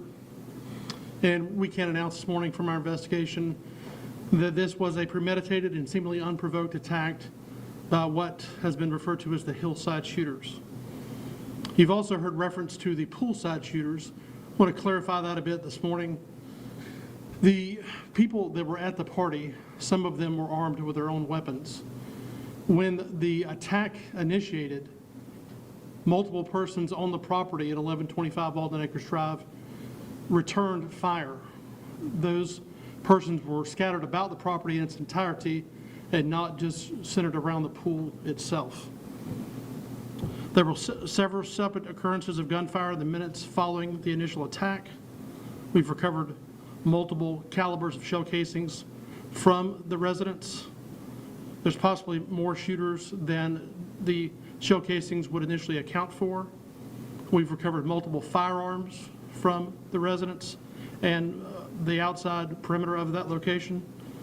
We are still requesting information from the attendees of the party and from the public in general concerning those that might have fired weapons from 1125 Walden Acres Drive in response to the initial attack, and hopes of better discerning exactly what occurred in their response. As everyone's aware, there's a homicide that occurred during this tragic incident. I want to address that this morning. Our investigation has revealed that the person responsible for killing Sean Hood was attempting to return fire at the hillside shooters and inadvertently struck Sean Hood, who was on the property there at 1125 Walnut Acres Drive. Our investigation has, into that point and many others, has been thorough. We've been in next near to constant consultation with our district attorney's office. In North Carolina, the laws concerning self-defense are clear. Our investigation has shown that the person responsible for Mr. Hood's death was not intending to target Mr. Hood, and again was targeting the hillside shooters. As such, and at this time, there's not going to be any charges pursued criminally against the person responsible for Mr. Hood's death. We have met with Mr. Hood's family last week and have explained all of these developments to the family. Our sentiments here at the Sheriff's Office and our partner agencies remain with the family of Sean Hood. You've heard a lot about bullet trajectory. That's certainly some fine work done by the Federal Bureau of Investigation. We were heavily relying on that work to better answer some questions that are still outstanding as of today. When that information is available to us, we will review it and then consult with our district attorney's office about perhaps second and subsequent rounds of indictments for charges such as shooting into an occupied dwelling. Again, the investigation is continuing. We are partnering, as you've heard, with other local, state, and our federal agencies. We are again consulting with the DA almost daily, and our focus remains on holding everyone fully accountable and bringing all of the people responsible for this to justice. And with that, I'll take your questions. Dave. So there were 6 shooters, and Braswell, who was helping afterwards. Were they all members of some type of gang? And what was why did they go there? Like, what was the purpose of it? Other than Ms. Braswell, it's my understanding that each of the persons involved are gang affiliated. There has been several admissions made concerning gang motivations for this attack. We also understand that that was not the only motivation for the attack. Questions? Yes, ma'am. I was looking through the indictments before this, and they listed a Kylie Simpson charged in this. Can you talk about that person? Mr. Simpson's not charged in this incident. He's charged in the incident, I believe the DA refers to it as the Party City shooting, and he was charged in that occurrence. I think that happened in April. Mayor, just to be clear, so the person who inadvertently shot the victim, was he a member of a gang? I'm not releasing that information at this time. Was this a gang-on-gang thing? Like, were there gang members from a different group at the party? It's not that straightforward or clear-cut. Certainly the people involved in the attack are gang affiliated, as best evidence shows us. Some of the people at 1125 Walnut Acres Drive also, we believe, had some gang affiliation. Whether it was rival gang on gang is still unclear to us. That is not the entire motivation. But the 6 that you indicted here, they were all part of the same group, the same gang? I'm not saying that, no. I'm saying that each of the 6 that are indicted, absent Ms. Braswell, we have information that they're affiliated with gangs. Yes, sir. When this first started out, do we have any indication that the original 6 shooters were targeting a specific individual or a specific number of individuals at that party, or were they seeking to just cause ruckus at the party? We do have information that there was some individualized animosity against one or more party attendees. However, the plan, as it's been unraveled during this investigation, was to shoot up the party in its entirety for the purposes of carrying out their intent. When we last talked with you, I think you said between 8 to 10 shot. Do you have clarification on the number actually shot? We do, yes. So there were 12 total injuries. 11 of those 12 suffered gunshot wounds. Mr. Hood certainly is the decedent. And then 10 others suffered gunshot wounds, with one other person being injured during their flight from the tragedy. Any other questions anybody has? All right, thank you. Go ahead, sorry. Mr. Hood, I know you were also investigating whether he was a promoter of this party, or you guys mentioned that last time. Mm-hmm. Any movement on that or anything you can share? We're still working to fully understand Mr. Hood's involvement and reason for being there. And the homeowners, have any charges in connection with the homeowners, or they were there, right? Not as of today concerning the homeowners. Any other questions? Did they pay the homeowners to rent that property for the party? We're looking into that as well. We understand that some monies were being charged to attend the party. Whether or not the property itself was rented is still under investigation. Yes, ma'am. The 63 charges, is that representing every single person who was at the party? No. So we, using facial recognition technology, have determined that over 100 people total were at the party at different points. The 63 indictments this morning speak to those persons that unfortunately were in the line of fire from the hillside shooters, and that represents those indictments.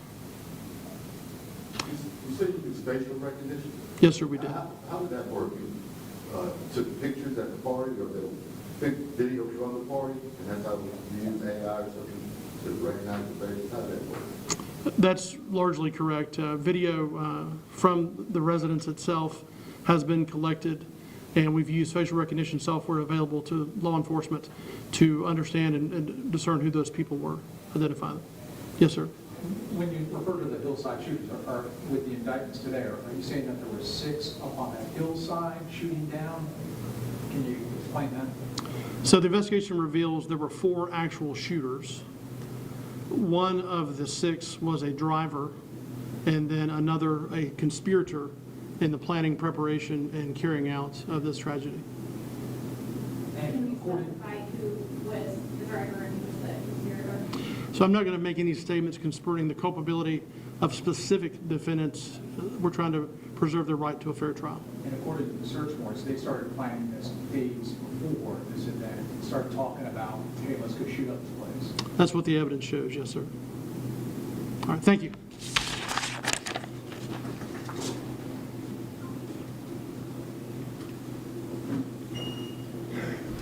You are watching live right now a press conference out of Catawba County wrapping up the latest on the indictments and the investigation on a mass shooting that happened at a Hickory home last month, and more details coming from Major Turk there from Catawba County Sheriff's Office, as well as other agencies involved in the investigation. We'll have more, of course, coming up on Live Impact News and WCNC Charlotte. I want to bring it out here now and let you know that at 10:35 you are watching Live Impact News on WCNC Plus. I'm Jane Monreal. As we do here on Live Impact News, when we have those live stories now and urgent and in our area, we bring those feeds to you as they are happening in its entirety. On the national level, we understand that the House GOP House leaders are holding a press conference now. You saw that in that 3 box. We're going to go ahead and listen here live now out of Washington, D.C. on Live Impact News on WCNC Plus. Keep us safe in the face of these violent riots, like the LA riots that you're seeing. That will be Friday. Of course, the overarching focus has been on the one big beautiful bill. The Senate finally has the legislation. They're moving forward.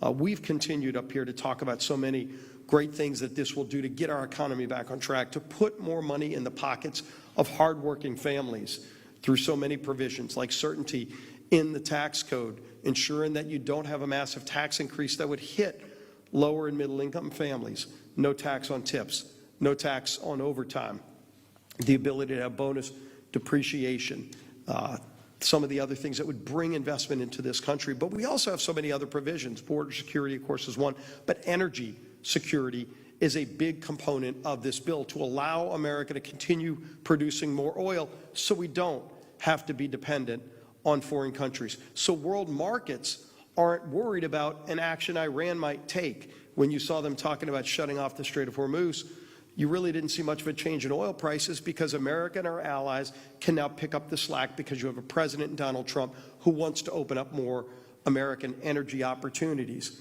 And so do our friends around the world. And in this bill, we have a number of provisions to do that. But rather than me talk about those provisions, and I love the great work that South Louisiana is involved in so many different fronts at producing energy for the rest of the country and the world, but I am proud to have one of my constituents, Paul Danos, whose family for 3 generations has been involved in the energy industry. He knows just what it takes to produce American energy and the challenges that can be posed if Congress and the White House don't get it right, and what opportunities we have ahead for our country if we do get it right. That great leader is my friend Paul Danos. Thank you, Leader Scalise, for having me here today for that introduction. Good morning, everyone. My name is Paul Danos. I am CEO and one of the owners of Danos. We are a 78-year-old third-generation family-owned and managed energy services firm headquartered down in Southeast Louisiana. We provide frontline workforce that enable companies to explore, produce, and develop the energy in the Gulf of America. I'm honored to share with you the positive impact that this bill will have on family-run businesses in our areas and our employees around the country, and how critical this bill is for American energy dominance. I'm honored to represent so many hardworking people that provide safe, reliable, and affordable energy to our country. My grandfather, Allen Danos Sr., he took a risk. He had a dream in 1947 to create jobs for his community, prosperity for his community, and security for our nation. But during the previous administration, that sort of innovation and spirit was stifled. Oil and gas leases were canceled, they were nullified, and altogether stopped.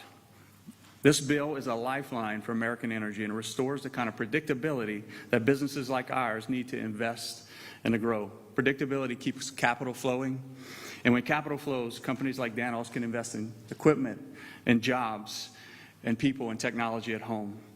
You see, offshore projects take years to build. They're multi-billion-dollar investments, and without clarity and consistency with lease sales, businesses can't make the long-term investment decisions that are needed to grow their workforce and acquire equipment.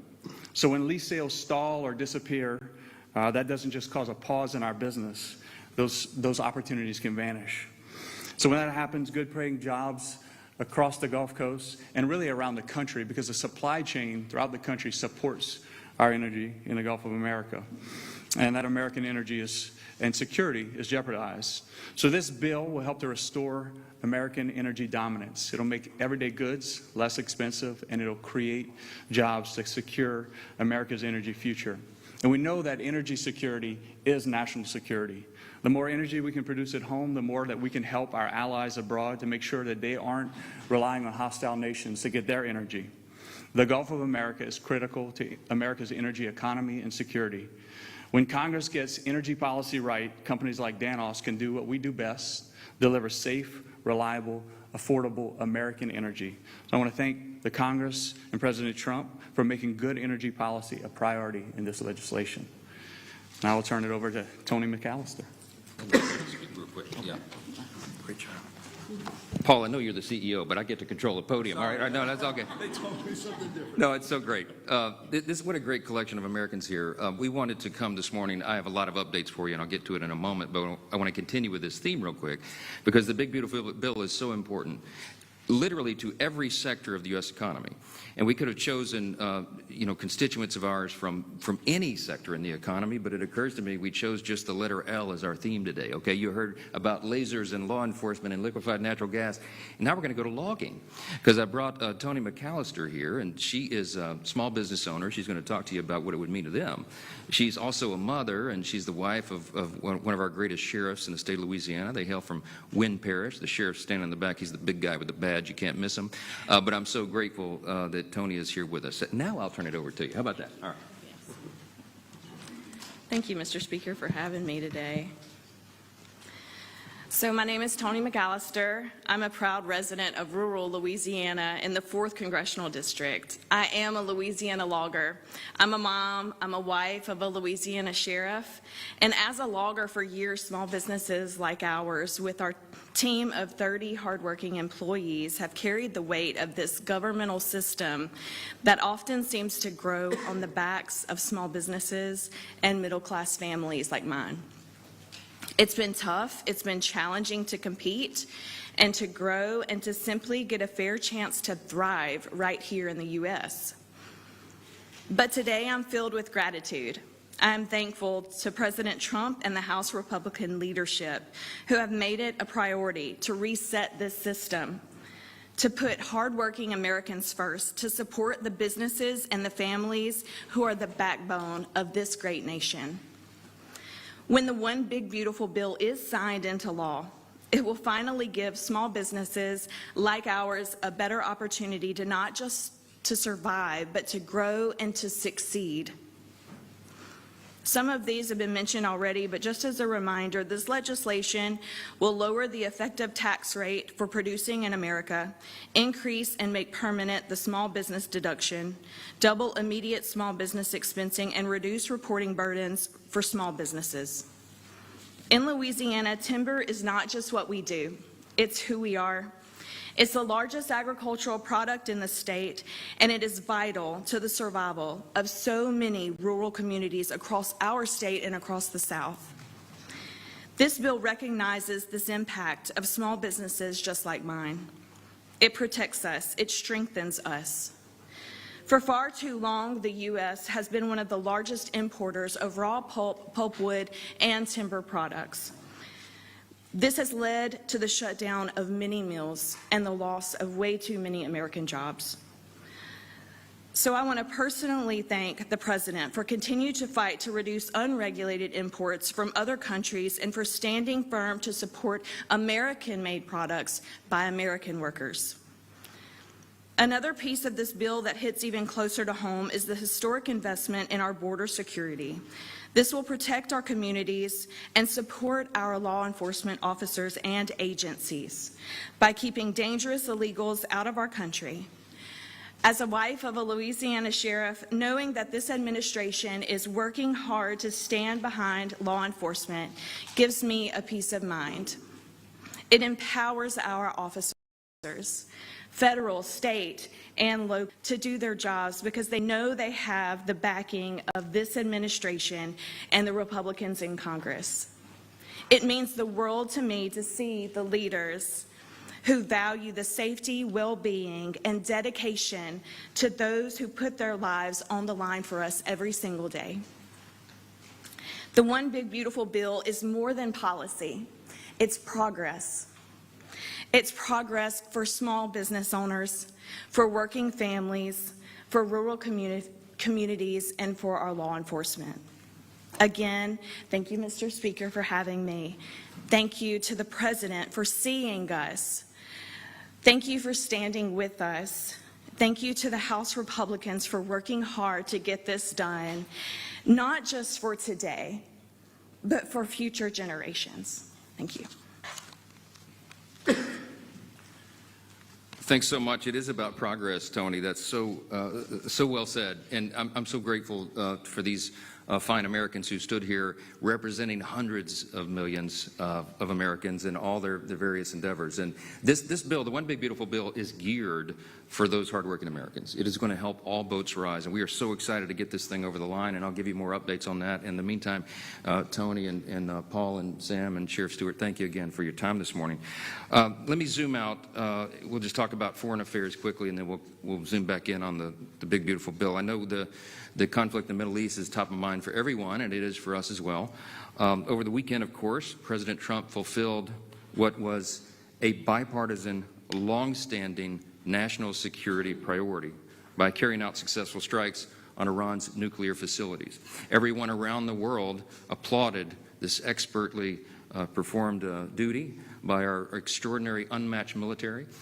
Some of them applauded loudly and openly, and some of them quietly, but everybody except the evil regime in Iran knows this was the right thing to do. It's important to remember who we're discussing here, okay? Evil is the right word. Iran is the largest state sponsor of terrorism on planet Earth. The Iranian regime has been responsible for thousands of American deaths over the years, and an untold number of maimings with roadside bombs all over the Middle East. They have funded and propped up terror proxies like Hamas, Hezbollah, and the Houthis, and their stated goal is the death and destruction of America, and of course Israel. That's why for decades presidents have talked tough on Iran. They've talked tough. President Clinton said, quote, "I believe all the Western nations have an overriding interest in containing the threat posed by Iran," unquote. President Obama, he said, "I have stated that Iran will never be allowed to obtain a nuclear weapon," unquote. President Biden, quote, "We will not," let me say again, "we will not allow Iran to acquire a nuclear weapon." But it was President Trump who did more than talk. He acted, and it was long overdue. And his decisive action led to a weakened and vulnerable Iran that gives them no other choice than to come to the table, which they refused to do in good faith before. The President secured a ceasefire between Israel and Iran, and despite of the temporary disruption this morning, we believe that will hold. Peace in the Middle East has never been closer within our grasp, and that is something that we should all embrace and applaud. And we were heartened to see even people on the other side of the aisle, right-thinking, common-sense folks, say that this was the right move. The ceasefire is fragile, but it is very real. I spoke to the President this morning right before Air Force One took off from the tarmac. He's headed over to the NATO meeting, as you all know. And we talked about his frustration with the temporary disruption and the ceasefire overnight. And he told me he had just spoken to Prime Minister Netanyahu and encouraged him not to retaliate in any heavy way, and I think that request has been heeded. I told the President that I would immediately echo the same sentiment to my counterpart over there and my good friend, Speaker Ohana and the Knesset. I did that. I believe that Israel and the United States are locked arm in arm on this, and that unified front and that common goal is what is going to maintain peace. So I just want to say overall, this is America First policy in action. This is, as has been said here already this morning, the penultimate demonstration of peace through strength. This is what it means. But you got to have a strong commander-in-chief to make sure that happens. Regarding the presidential authority, now naturally, of course, we've got some Democrats here on Capitol Hill who they have an allergic knee-jerk reaction to anything that President Trump does, no matter how noble and good. And they of course, are opposed to his latest work to make Americans safer and bring peace in the Middle East, if you can imagine that. Some have even called for his impeachment over this. It's absolutely outrageous. It would be comical if it were not so serious and stupid. Let me be clear and be as clear as possible. The strikes on Iran's nuclear facilities were clearly within President Trump's Article 2 powers as Commander-in-Chief. It shouldn't even be in dispute. Allow me to put my constitutional law hat on for a moment, because that's what I used to do, because both the law and the precedent are important for everyone to understand here. This may answer a lot of questions that you might ask this morning. The framers of our Constitution never intended for the President to seek the approval of Congress every time he exercises his constitutional authority under Article 2 as Commander-in-Chief. Alexander Hamilton argued in Federalist number 70, just for one example, that, quote, energy in the executive is a leading character in the definition of good government. It is essential to the protection of the community against foreign attacks, unquote. This is why the framers did not explicitly set restrictions on the President when it comes to using military force. They understood something very practical about our matchless legislative body here in our Constitution. The way the Congress was set up, they knew it would be a deliberative body, and they knew that process by necessity would take time. And in an emergent and imminent situation, time is not something we always have the luxury of. And so they wanted, in moments of danger and conflict abroad, for one single hand of authority to have that authority to act decisively and effectively. Now we're hearing some talk about the War Powers Resolution. What is that exactly? Congress passed that legislation in 1973 under President Richard Nixon. It bars the use of armed forces in conflict beyond 60 days without congressional authorization or a formal declaration of war. A 30-day withdrawal period follows thereafter under the statute. It also requires that the President inform Congress within 48 hours of use of military force. Obviously, President Trump did that. Obviously, in the modern era with the 24-hour news cycle and social media, nothing goes by unnoticed. This might have made some sense in 1973, but I'm not even sure it was constitutional, and I'll tell you about that as well. Many respected constitutional experts argue that the War Powers Act is itself unconstitutional. I'm persuaded by that argument. They think it's a violation of the Article 2 powers of the Commander-in-Chief. I think that's right. If you look back at the Founders' intent, you read the Federalist Papers, you read the records of the Constitutional Convention, I think that is right. And many more scholars believe the President is correct to use this executive authority in exactly the manner that he did over the weekend. I am a jealous guardian of Congress's Article 1 authority. We are the defenders of it here, and we take it seriously, and I always will be. But exercising the authority to declare war isn't something we've done since World War II. And everybody in this room knows, since then we've had more than 125 military operations, from Korea and Vietnam to Iraq and Afghanistan. They have occurred without a declaration of war by Congress. Presidents of both parties have exercised that authority frequently. A few recent examples. President Biden ordered strikes on Iraq, Syria, and Yemen.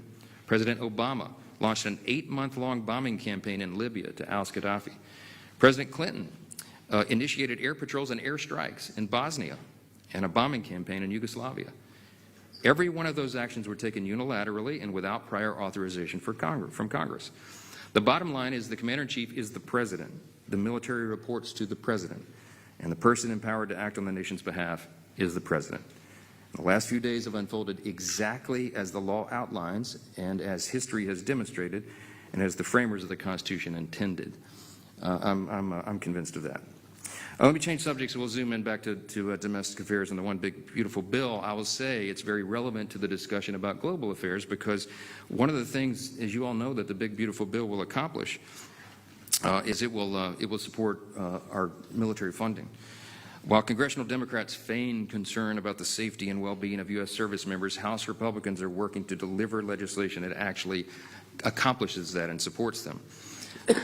I think it's really important that amid this global threat landscape that we point out there's never been a better time for a piece of legislation, a generational, once-in-a-generation opportunity legislation like the One Big Beautiful Bill.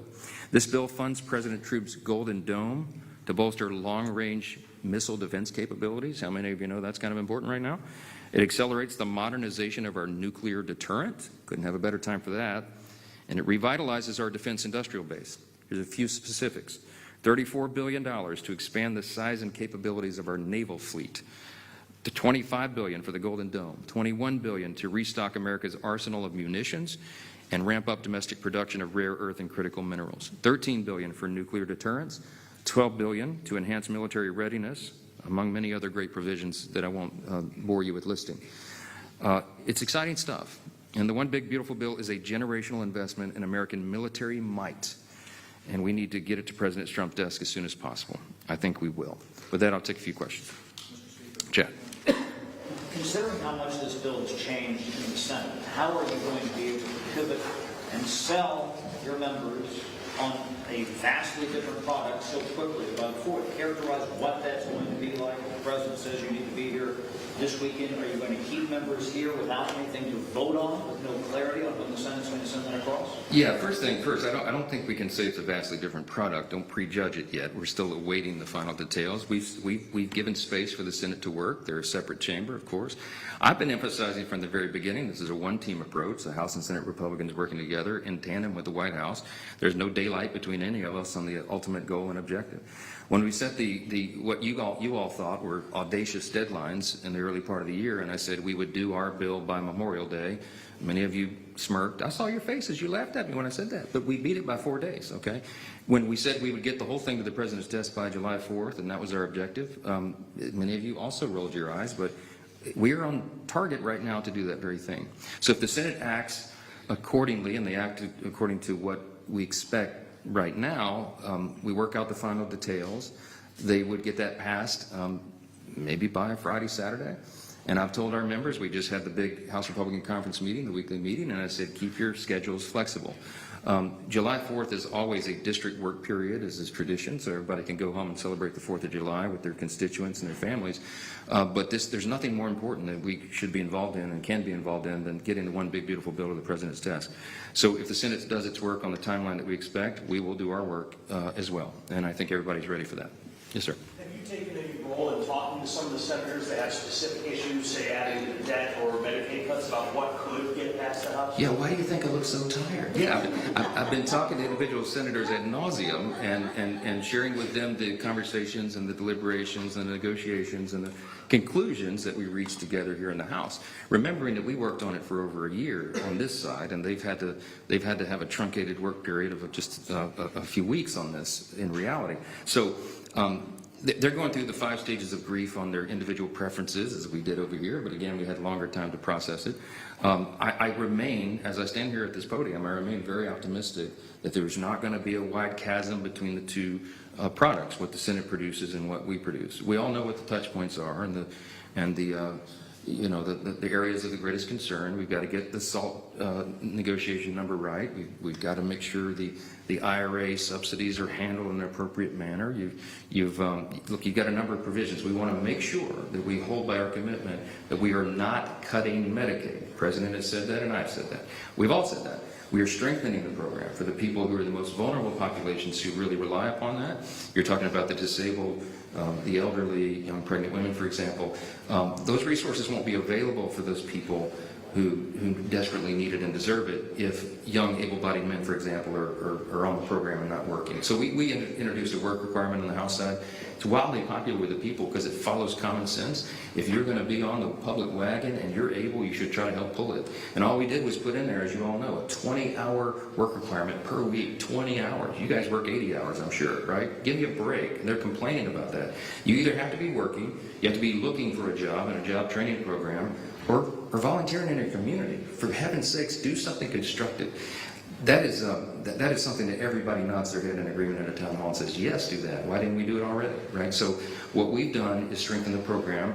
I hope and believe, I pray, that the Senate will follow that same theme and not do anything that we couldn't pass on the other side of here. Last question. Second. So I want to ask you about, so you mentioned a couple of things as far as the ceasefire goes. You said that you believe it's fragile. You also mentioned your opposition to the War Powers Act. I want to ask you, if the ceasefire isn't able to hold, do you think that... You've been watching live right now from Washington, D.C. as House speakers hold a press conference this morning on the latest efforts for their One Big Beautiful Bill, and a little bit from Speaker Mike Johnson on foreign policy, with the president heading to the Netherlands for the NATO summit, and more coming up from the Trump administration.